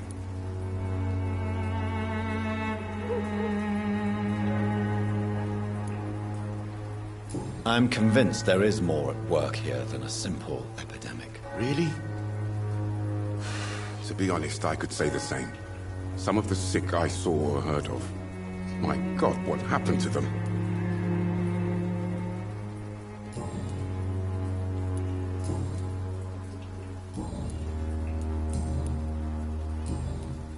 Goodbye, Mr. Darby. Farewell.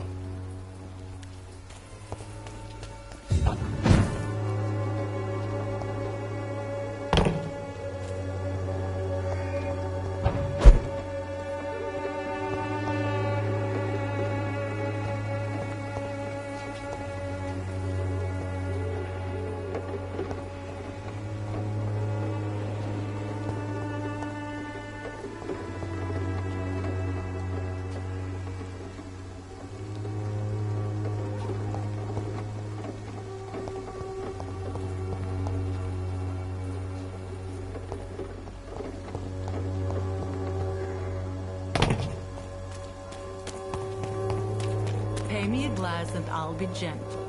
Pay me a bottle and I'll be nasty.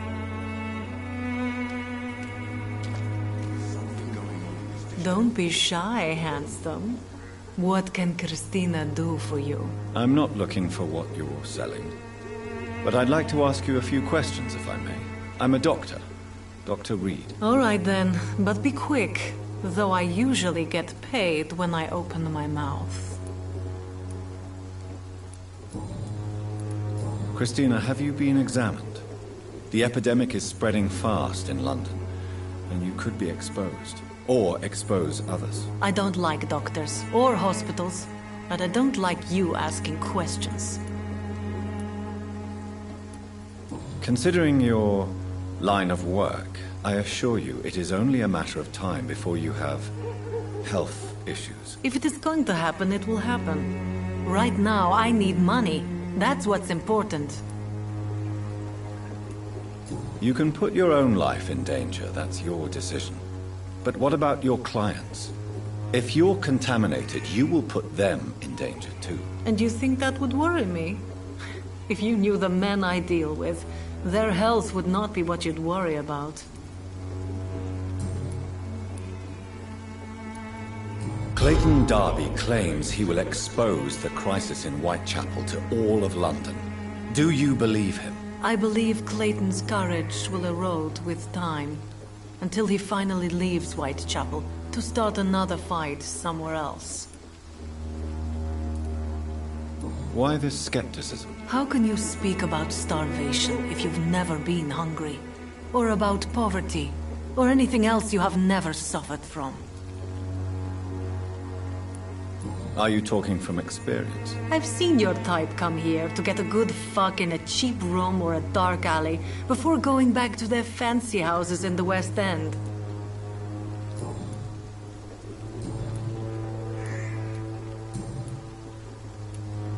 Tell me about yourself. Are you joking with me? People don't usually come to see me for conversation. I have no interest in your work. I am, however, curious as to what led you into this career. Short story. The war, exile, and England. This country is not especially welcoming. I've been refused many jobs because of where I am from. I had few options left.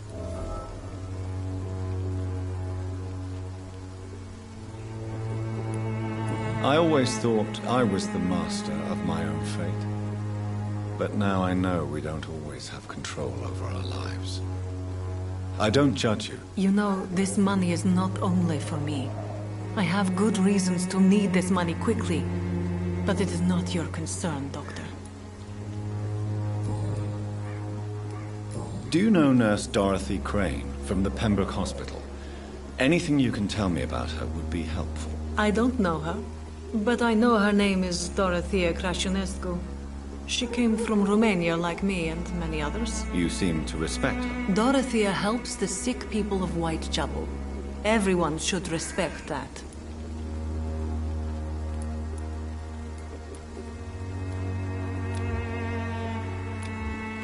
Goodbye, miss. Take care of yourself as best you can.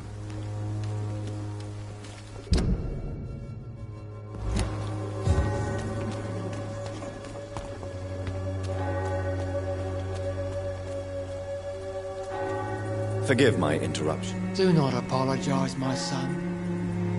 Father Tobias Whitaker is always happy to teach mortals about the incoming Armageddon. I am Dr. Jonathan Reed, and I just have a few questions. A scientist?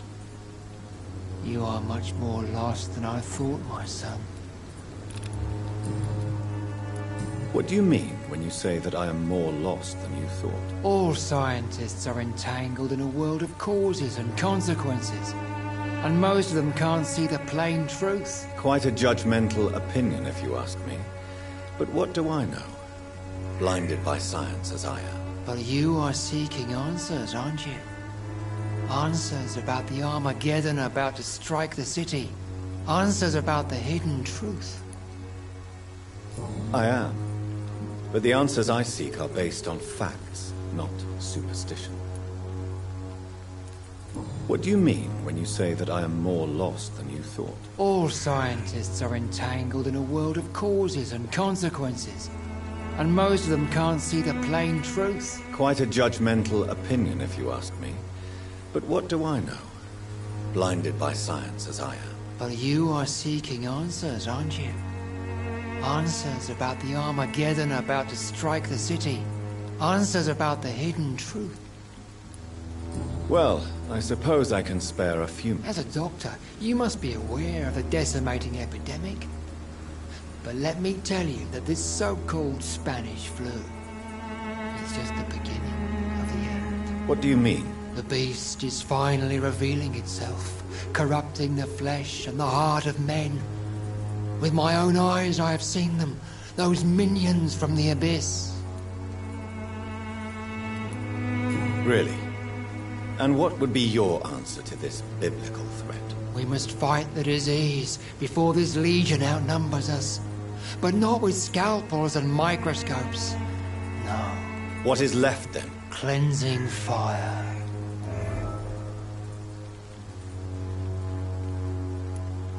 Tell me, Tobias, what exactly is your plan concerning the cleansing of this city? God will recognize his own.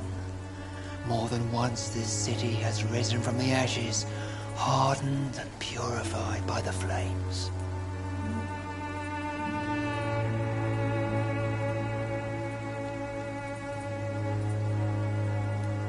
Purification by fire has proved useful, but where do you stop? Burn the clothes? The buildings? The corpses? Worse? Your lack of faith is predictable. But my task is to convince rational minds like yours to see the light. This is God's will. You're mad. And dangerous. You're nothing but a soulless butcher. A small-time Torquemada.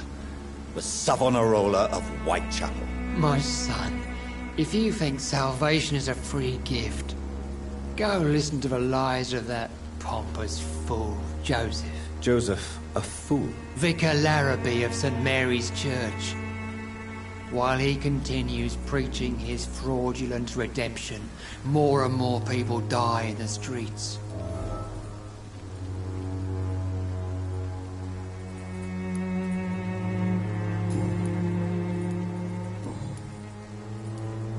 Have you any friends? Any family left in these terrible times? No. But I have a disciple I see as my son. He is so devoted. I sent him to preach the good word in the heart of this corrupted city. Where did you send him? I sent Samuel to the Stonebridge Cemetery, where the pestilence and evil grows night after night. You sent him on some preaching crusade during the epidemic. As a true believer, Samuel will fear no evil while he walks through the valley of the shadow of death. Do you know Nurse Dorothy Crane from the Pembroke Hospital? I'd like to know more about her. I don't like the liberal ideas of nurses, but I especially abhor that Nurse Crane you mentioned.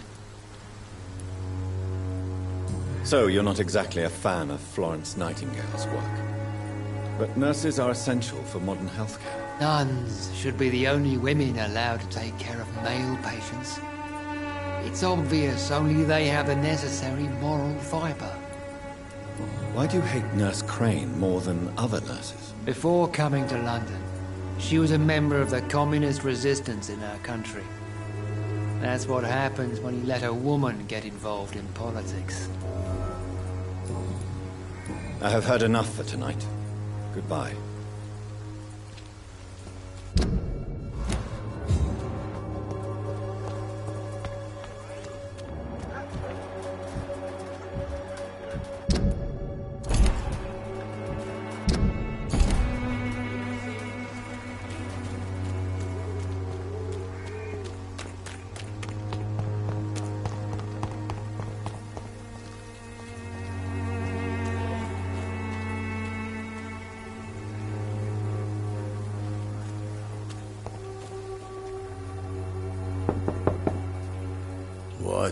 What do you want?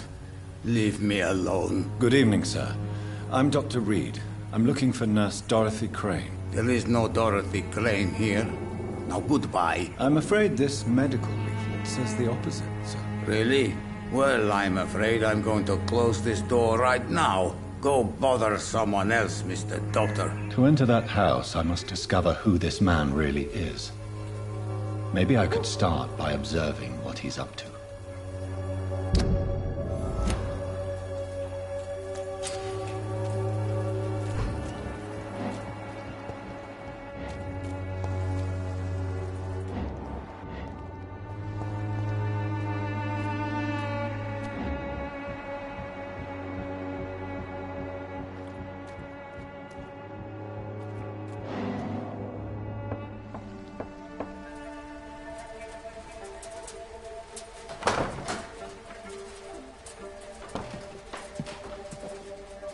A strange man was at the door with a pass for our medical facility. I refused him entry. Darius, how could you know he didn't need our help? His clothes were too finely tailored to be from Whitechapel. Perhaps just a friend of that stray poet who is always about. Richard Nethercott? No, not of the same cloth, this man. I suspect some machination from that journalist. Clayton Darby. Is he still asking questions? Yes. I saw him drifting around St. Mary's Church. I swear he is tracking me just downwind.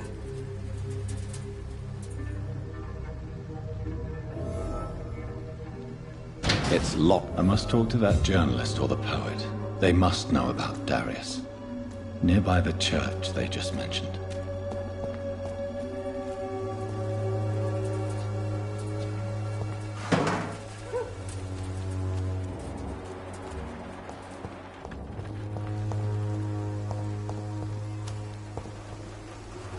Good evening, miss. Good evening, sir.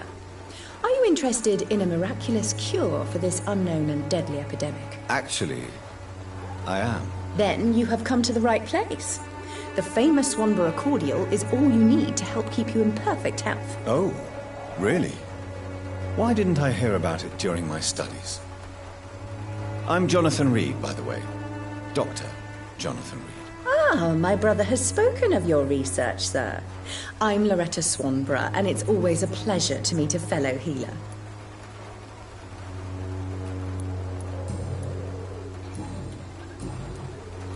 Tell me, who intrigues you most in Whitechapel? The region itself is something to see, but I would say Camellia the mute florist who gives away her flowers. What do you think of the locals? Most of them are afraid or desperate. They all come to me eventually for my remedy. Is there anyone I should avoid? Cadogan Bates, without a doubt. The bloody bastard remorselessly exploits poor migrants as soon as they get here.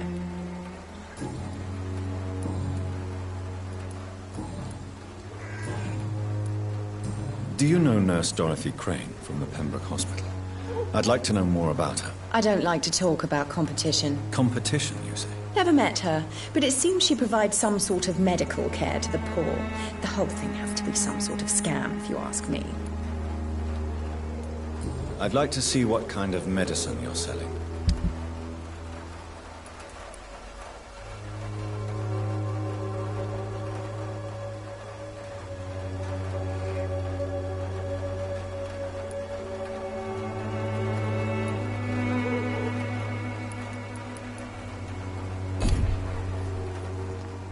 Its effectiveness has been proven by many.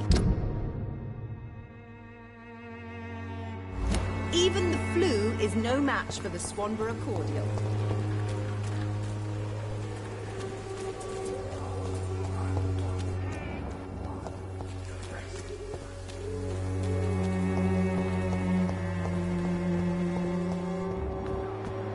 I don't have your money. Come on, Barrett, you know the game. You pay for peace of mind.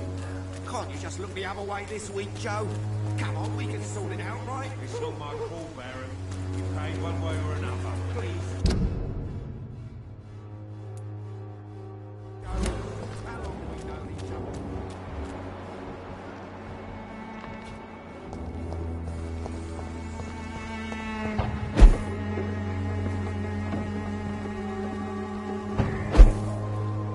I cannot enter.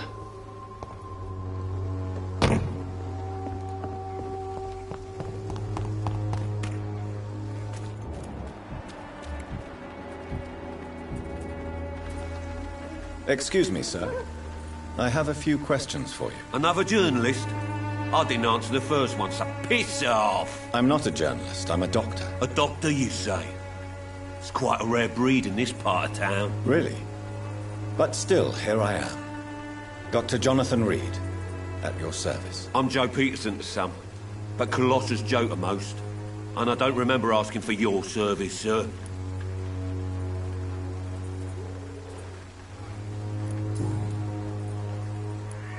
May I ask what you do around here? I do whatever I want, and sometimes even more. Now sod off. According to you, physicians are scarce in this part of town. Why is that? Not familiar with this neighborhood, are you? I guess your fancy colleagues are too afraid of being stabbed in the back. This part of town does have quite a reputation. Would you say it's justified? Totally. Look at me, for instance. I always look my opponent in the eye before knocking him out. How did you become the local bully everyone is afraid of, Joe? There's no pride in roughing up poor bastards. But this is the only job I've found. And it pays well, too. A job? So you're racketeering for someone else? I got enlisted by the Wet Boot Boys, a gang from the docks. I'm their muscle for their dirty work. Most people don't become thugs when unemployed. This is a choice you made. I don't care what you think, sir. I do what I have to do for my own reasons, and that's that. I'm not sure Mr. Lewis would agree with your by all means necessary philosophy, sir. Oh, do you really think he's the poor victim here? Barrett can be as sneaky as anyone. Long ago, I even called the bastard my best friend.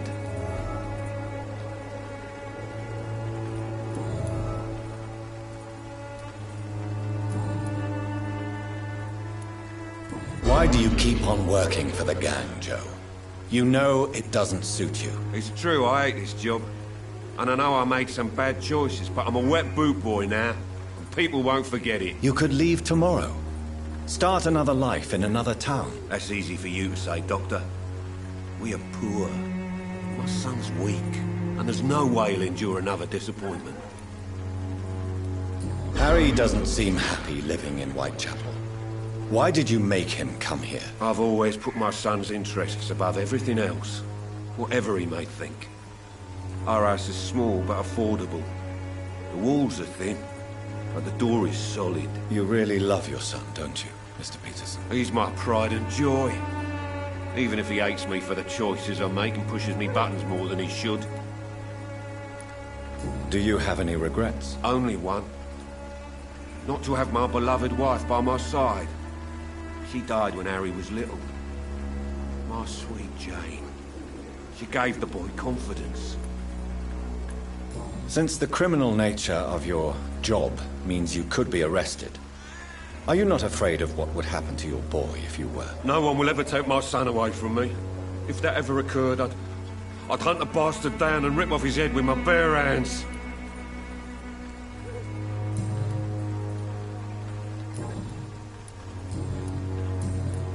Have you heard of a nurse named Dorothy Crane? She's a colleague of mine, and is supposed to live around here. Dorothy Crane? Yeah, I know her.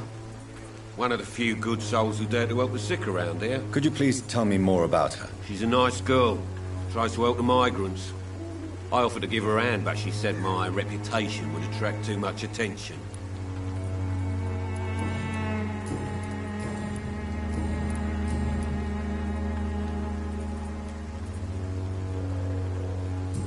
Goodbye, Mr. Peterson.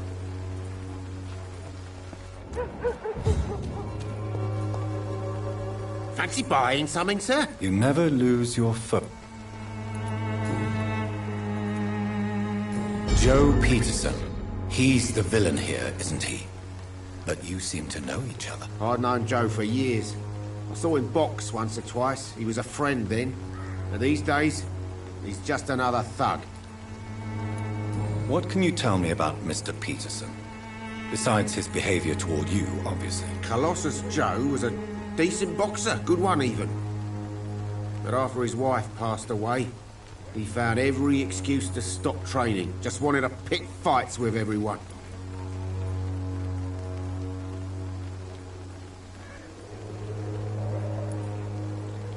It's never easy to find a new path in life, especially after the loss of a loved one.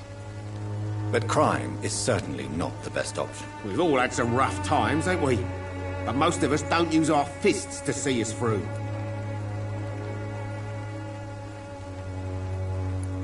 And no one has ever stood up to this thug. Nobody would be fool enough to stand against a wet boot boy. What do you know of Harry Peterson? The boy seems so fragile.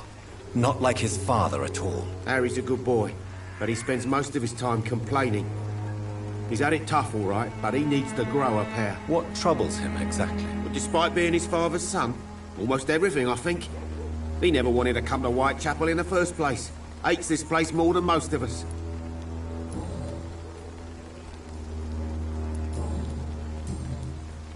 Goodbye for now, Mr. Lewis.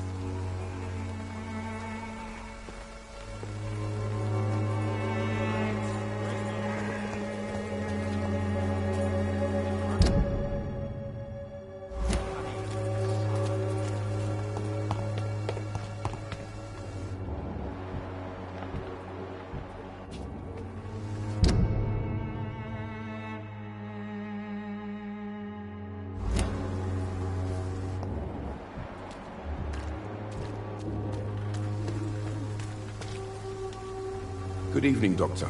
Can I help you? Christina Popper claims she sells her body because she can't find any other work. Do you believe her? Of course I do. Her story is exactly what I want my readers to understand. We live in an intolerant and divided nation. Do you think things will ever change, Mr. Darby? I believe the situation can only improve. And now that women can vote, I'm convinced things will change. I heard you're investigating an underground medical dispensary in Whitechapel. What do you know about it? Not much, I'm afraid. They are wary of strangers, and I'm not really an acquaintance of theirs. Why do you care?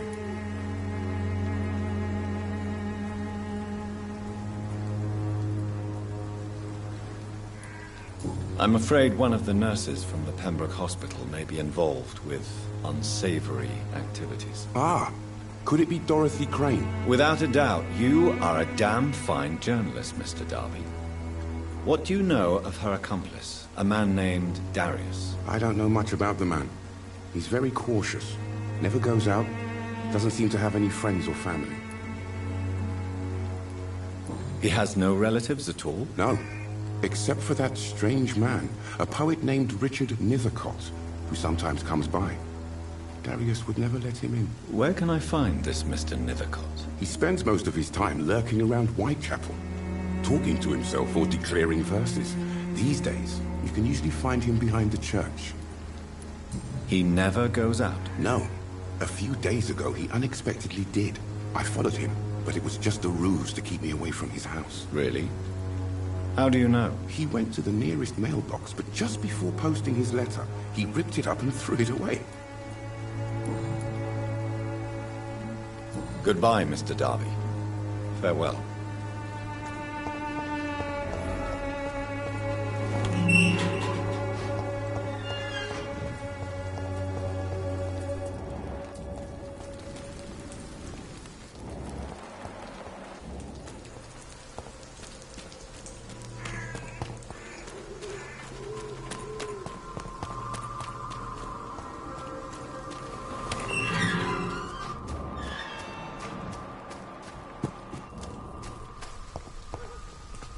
Good evening, Mr. Nithercott. And good evening to you too, Mike.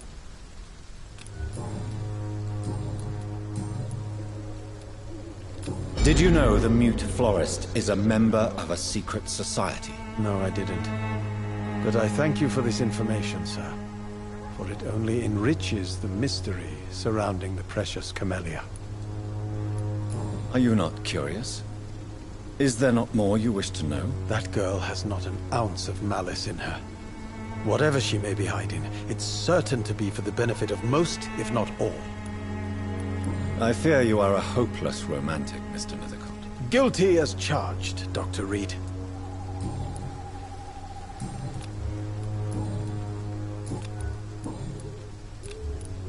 May I ask you a few questions about the district? Extraordinary part of town, is it not?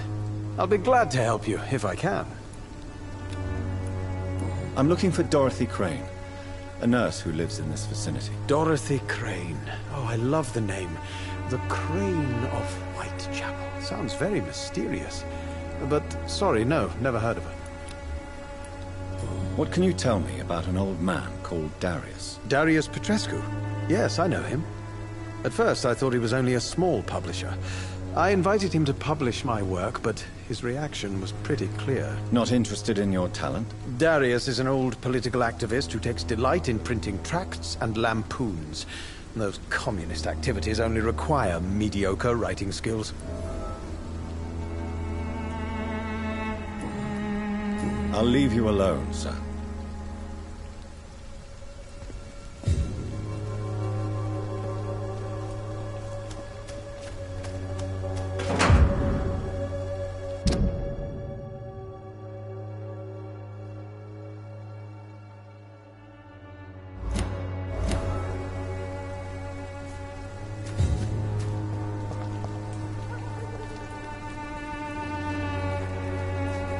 Good evening, Mr. Nithercott. And good evening to you too, my good sir. Can I be of any help? You don't really make a living from your scribblings, do you, Richard? No, sir, I don't. I work so hard. I put all my time, my energy, my devotion into the precise carving of words.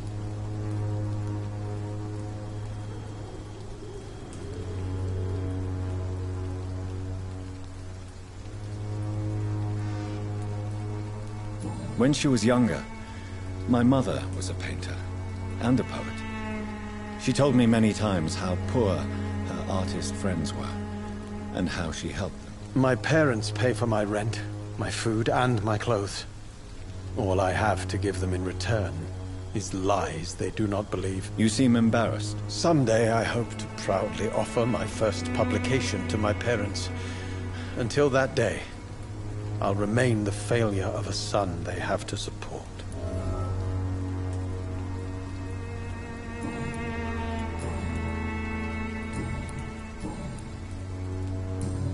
I'll leave you alone, sir.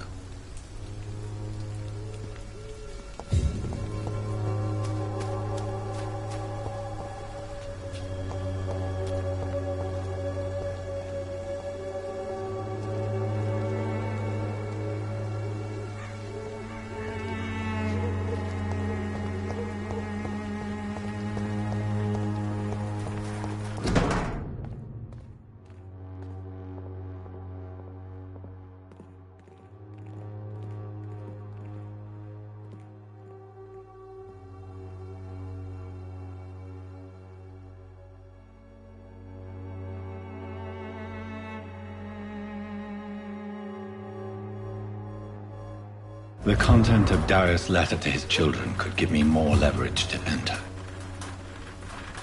Darius is a bit less of a mystery now. It should not be that difficult to incite him to let me in.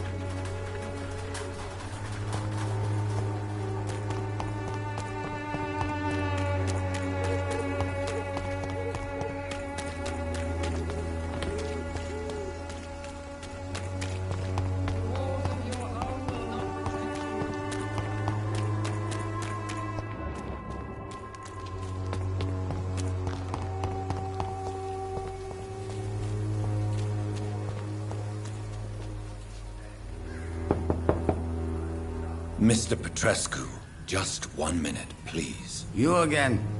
Go away. Sir, wait. Stop this nonsense. I know Nurse Crane is here. Shall we speak man to man, you and I? All right. Speak up. Don't you see we're on the same side? We fight to help the poor, sick, and abandoned. I'm nothing like you, Mr. Doctor. Yes, you are. You too believe in providing medical care without charge. You know what we have to sacrifice to make the world a better place. I have to admit your words have conviction. All right, I'll let you see Dorothea. Don't make me regret this, though.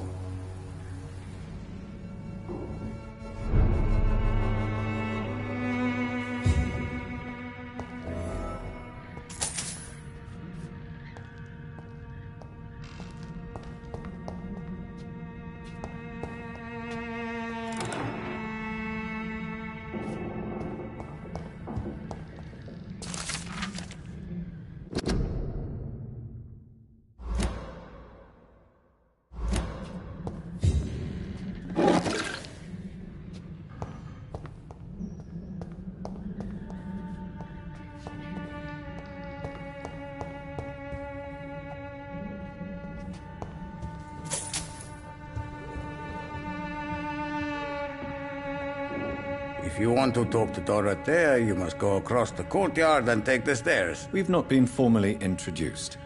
May I ask your name and occupation, sir? I am Darius Petrescu. I'm here to keep snitches and spies away from Dorothea. And I also run this little print shop.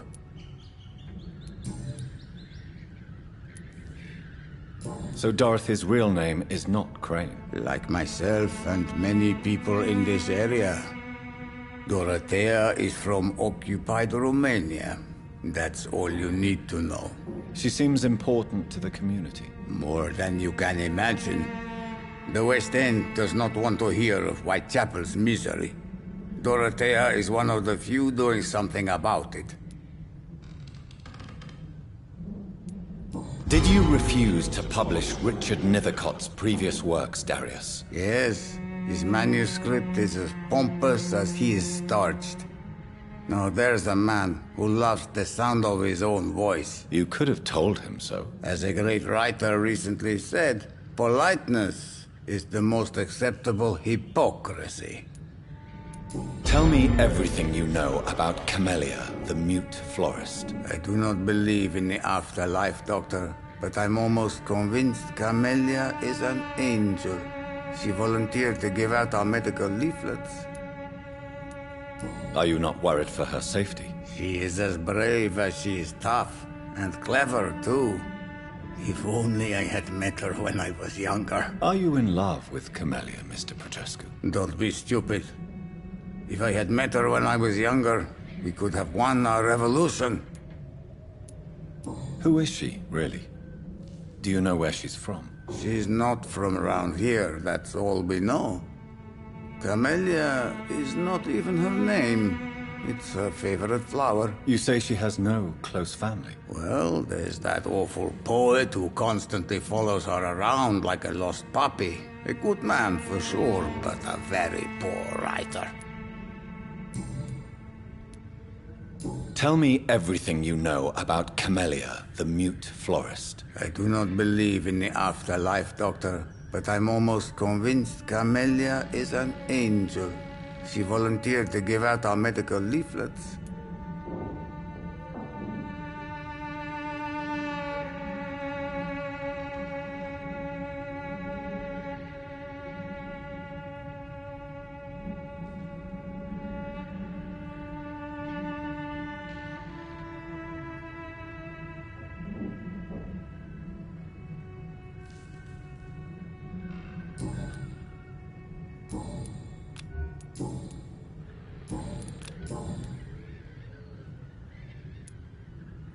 Do you have any family left, Mr. Petrescu?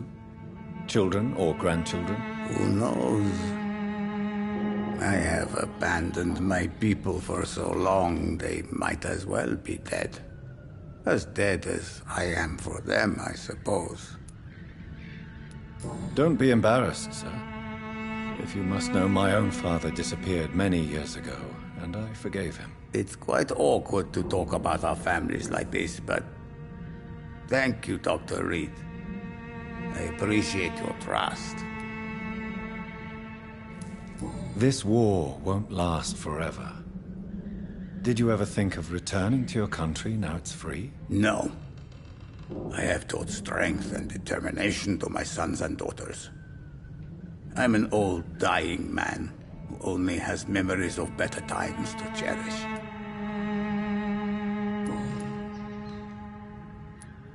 I know you fought for your country when it was occupied, Darius. Tell me more about it. I know my days are numbered, and I know I won't see my homeland again. But I fought for Romania all my life, and I will until my last breath. But Romania escaped the grasp of the Austro-Hungarian Empire. It's a free country again. But it's not the country I fought for. My homeland is not appeased, Doctor. And I still see a dark future ahead for my people.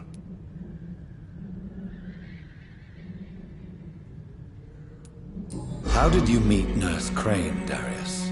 Why does she trust you? I'm her oldest friend in England. Dorothea and I share many ideas about this country and about the country we left. You mean occupied Romania, don't you? Even if not directly, I fought against your enemies. Really? Then perhaps you have more in common with Dorothea than meets the eye, Dr. Reed.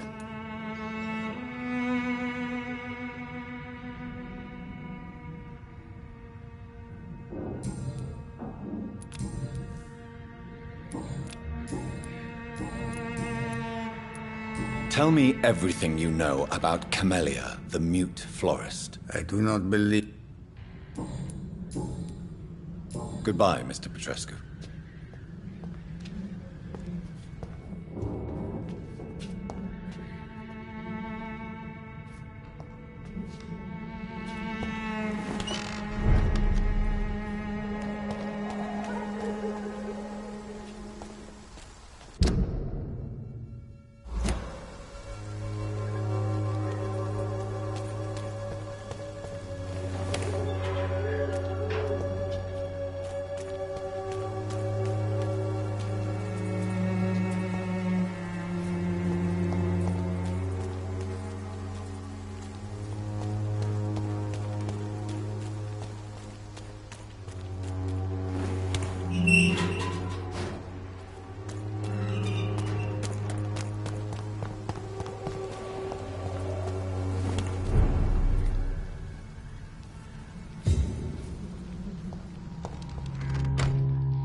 He's going into convulsions, Doctor! What do we have here, nurse? Patient Raz Van Vasily. High fever running on 3 days. Complaints of dizziness, muscle aches, and head pain. Diagnosed with influenza. Treatment? Aspirin and salicin for the fever and discomfort. Liquids for dehydration, but he's having trouble keeping even water down. Thank you, nurse. Anything else I should know? He did lose consciousness this morning, but he's never had convulsions like these. He's not convulsing, he's choking. He's not getting any air. Scalpel! Hand me that scalpel! What can I do, Doctor?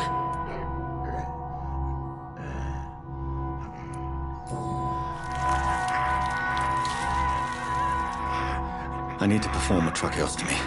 Short pipe. That rubber tube will do. We're going to cut a passage for air through the neck. Yes, Doctor. He's breathing again, but he's coughing up blood. Internal hemorrhaging. I need to make another incision into the chest cavity to drain the fluids from the lung. Prepare another tube. A thoracostomy? Doctor, we've nothing to fight the infection. We need an aseptic environment.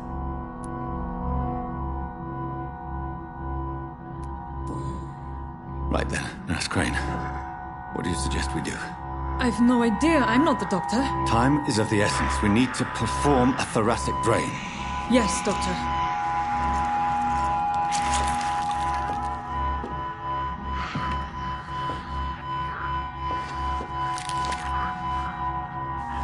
He's still bleeding, Doctor.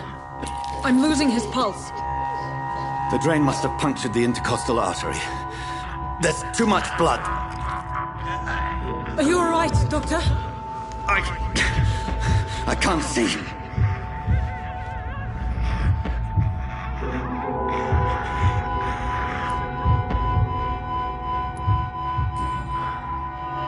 I must first suture the artery. Find the wound. The source of the blood. Needle and thread, Doctor. Good. The stitches are holding. How's he doing? We're losing him. We've lost his pulse. He's dying, Doctor!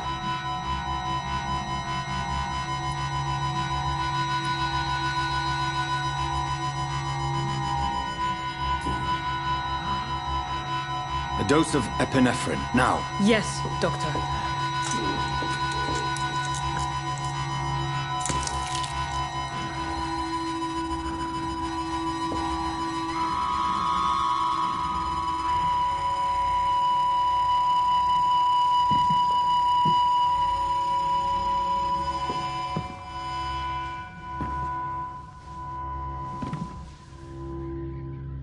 We've lost the pulse.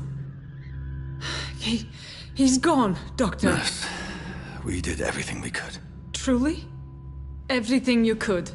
Is that how you'll report this in your log? Is this how the war went? Piling up one poor corpse beside the next? This was not an influenza-induced seizure.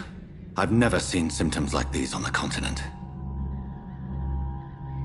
Neither have I. But the previous symptoms leading up to this attack were the same, indistinguishable from the epidemic. No. There was something more vile in these reactions. Something primitive. There have been numerous reports of mental breakdowns caused by the fever that accompanies the flu itself, Doctor. Yes, but... I'd best take some samples of the blood for analysis.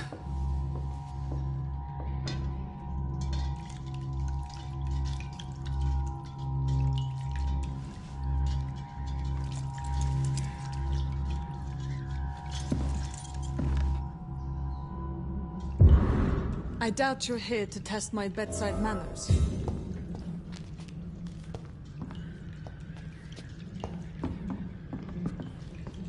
It's locked, all right. It's locked, all right.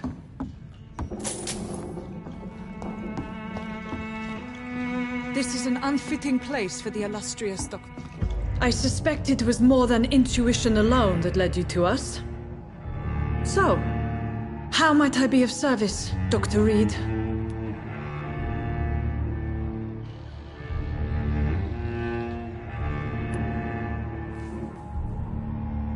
Your heart might be in the right place, but you can't carry on with this blackmail. For God's sake, Dorothy, it's extortion. It's a serious crime. Doctor, you think your warnings scare me? I've stolen and plied, blackmailed and lied, but what else am I to do? I'm all these people have.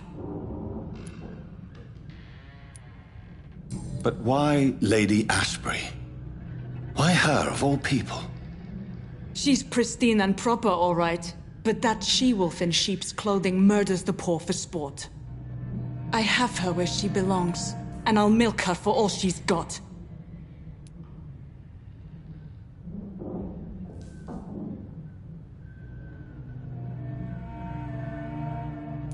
Dr. Swansea is a sensible and honest man. He wouldn't have refused your friend's care at Pembroke. It's easy for you to say, Doctor. These people cannot go to the police, nor to the hospital. They don't even speak English. They depend on me for everything.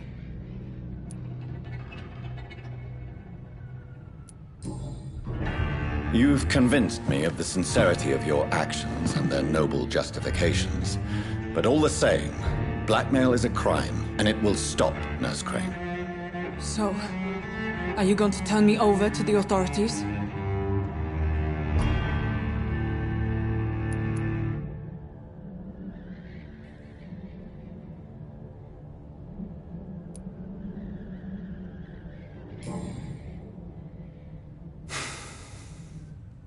No. Your place is here. Jailing you would be an even greater crime. So, here is my proposition. I'll look the other way on your little enterprise. In exchange, you will resign from the Pembroke Hospital and provide me with medical supplies when the need arises. Dr. Reed!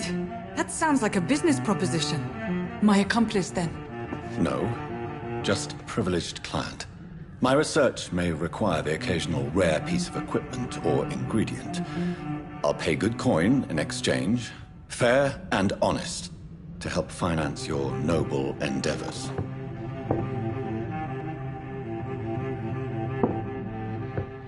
We have ourselves a deal, Doctor. Good customers are always welcome. Yes, Nurse Crane. We have a deal.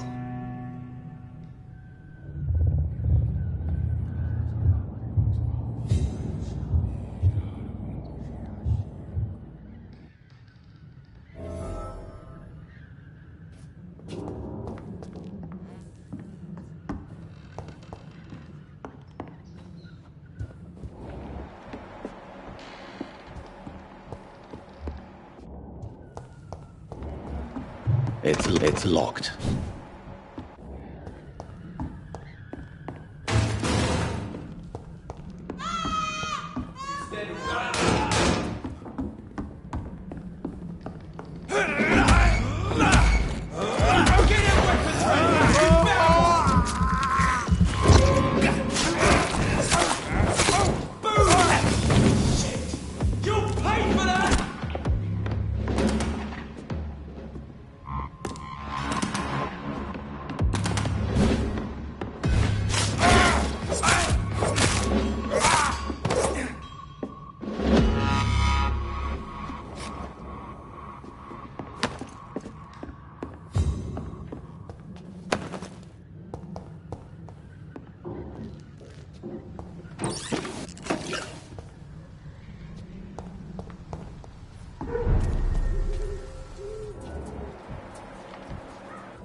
Steady, boy! We've got one of them!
It's locked, all right.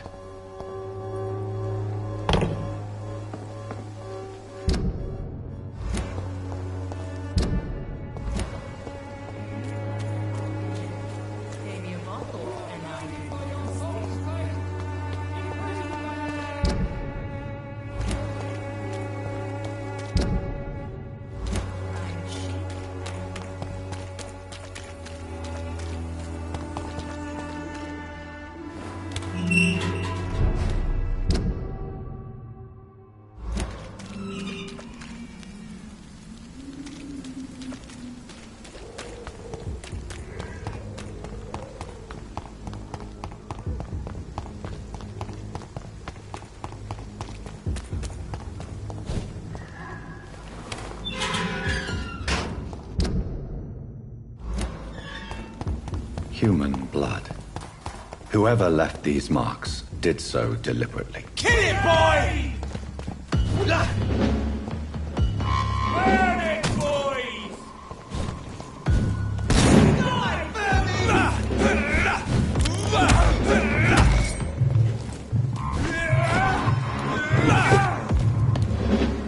Let's see how it likes a bit of fire!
I would ask you to avert your eyes, sir.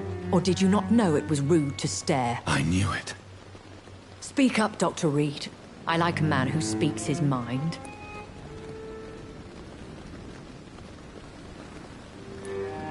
You killed him. He trusted you. And you killed him. Spare me your sarcasm, Jonathan. You are but newly born in this world.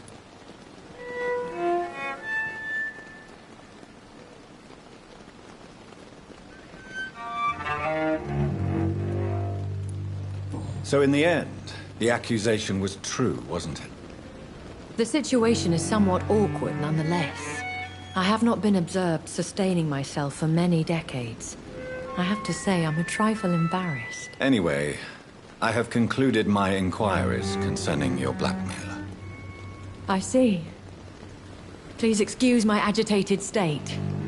Under normal circumstances, I wouldn't let anyone see me in this condition. I must confess I have not put an end to the blackmail, my lady. Unfortunately, I could not bring myself to do it. I'm so disappointed in you, Jonathan. I didn't expect this from you. Lady Ashbury, you yourself admitted how ridiculous the sum of money was. I can assure you it was all used for charitable ends. Well, you are full of surprises, aren't you, Jonathan? All right, say I trust you, but you will still pay the ransom.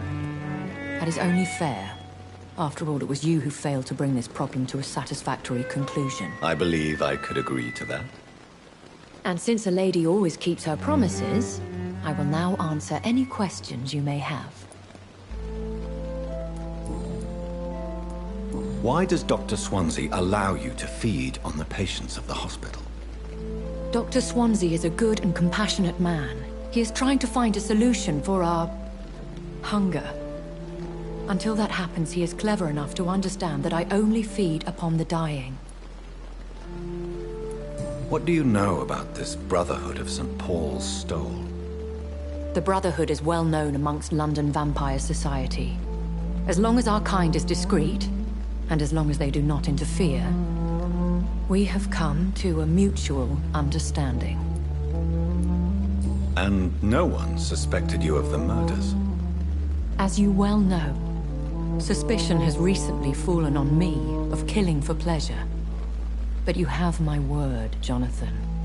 I take no pleasure in taking a life. Why did you save me in the canning factory? I could hardly stand by and watch such a promising young blood as yourself be torn to shreds by some gutter scowl. William Bishop wasn't the vampire that created me then? No, Jonathan. Whatever their strength and demeanor, Scowls are the progeny of careless vampires. It cannot be the other way round. What type of vampire is a Scowl? Not a true vampire. The deformed offspring of lesser vampires. It is a shame these creatures run wild, slaves to their baser instincts. I know this is beyond the pale, but may I inquire your age? Really? And I thought you were gentlemen. If you must know, I'm 27. I've been 27 for a long time now, and 27 I shall remain. Very well. But I believe there is more to this than you are saying. A lady has to have some secrets. And who bestowed upon you this eternal youth? My maker. He left this isle a long time ago.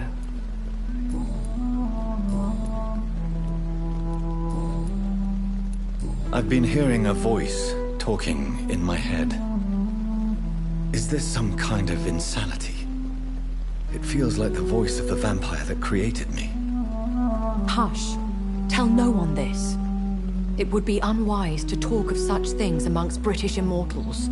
Speak no more of your maker. How could this cause offense? Only the powerful immortals can mentally call to their progeny.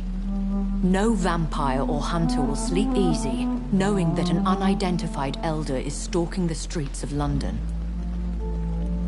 Excuse my forwardness, but... are you my maker? Me? Goodness, no. Only a foolish immortal would create a progeny without taking precaution, and I'm no fool. I don't understand. Why was I created and then left for dead? That is a question only the one who made you can answer. It's not normal practice. I doubt even if you find him, he will answer you, considering how cruelly he treated you. So me being a vampire could have been a mistake. I very much doubt it, Jonathan. Contrary to the legends, it is not as simple to make another vampire by just biting someone. I'd like to avoid creating another vampire by mistake anyway. Tell me, how is it done? The process is dangerous. It could even kill your potential progeny. If you did decide to sire an offspring, they must drink of your blood, Jonathan. A vampire? Is that what I am? What we are? Such a crude word, defined by penny dreadfuls and drunken hacks. No. You are now an Ekon, and that you shall remain. Are you an Ekon too? Yes, I am. We are the closest thing to what man refers to as vampires. Forget what you think you know about us. So we are Ekons. How can I identify us amongst other vampires? How to put it? All Ekon are vampires. But all vampires are not Ekon. We are but a branch of the immortal tree.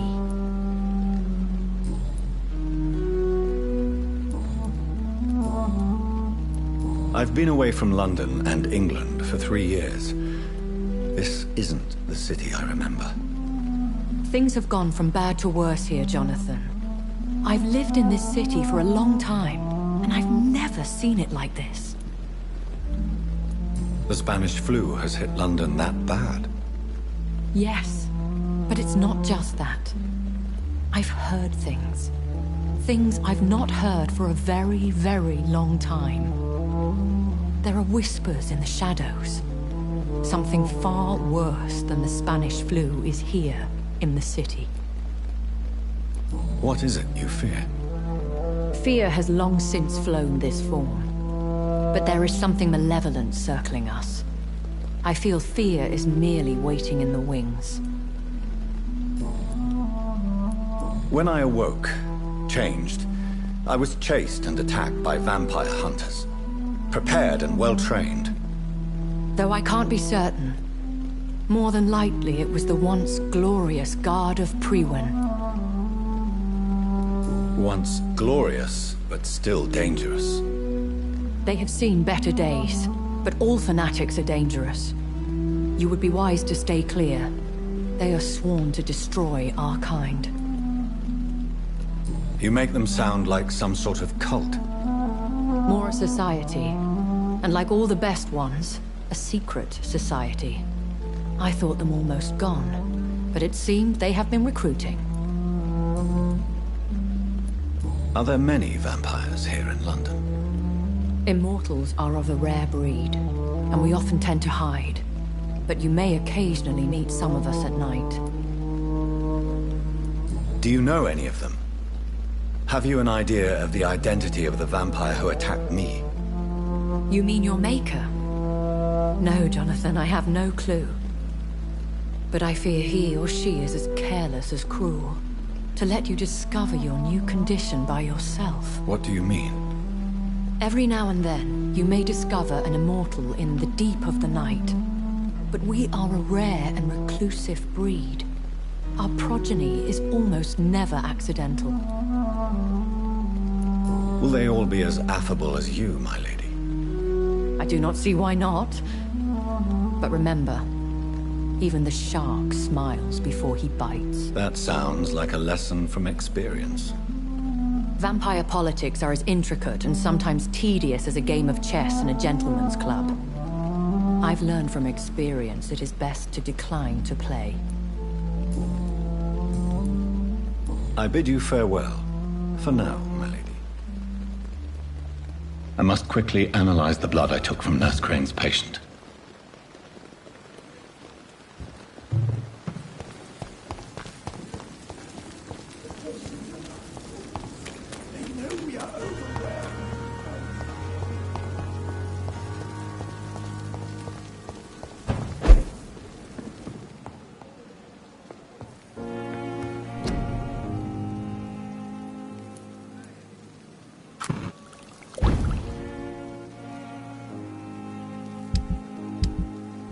Razvan Vasily was infected by Spanish flu, but also has the highly unstable blood of the Skulls. Is the London vampire epidemic transmitted through the flu?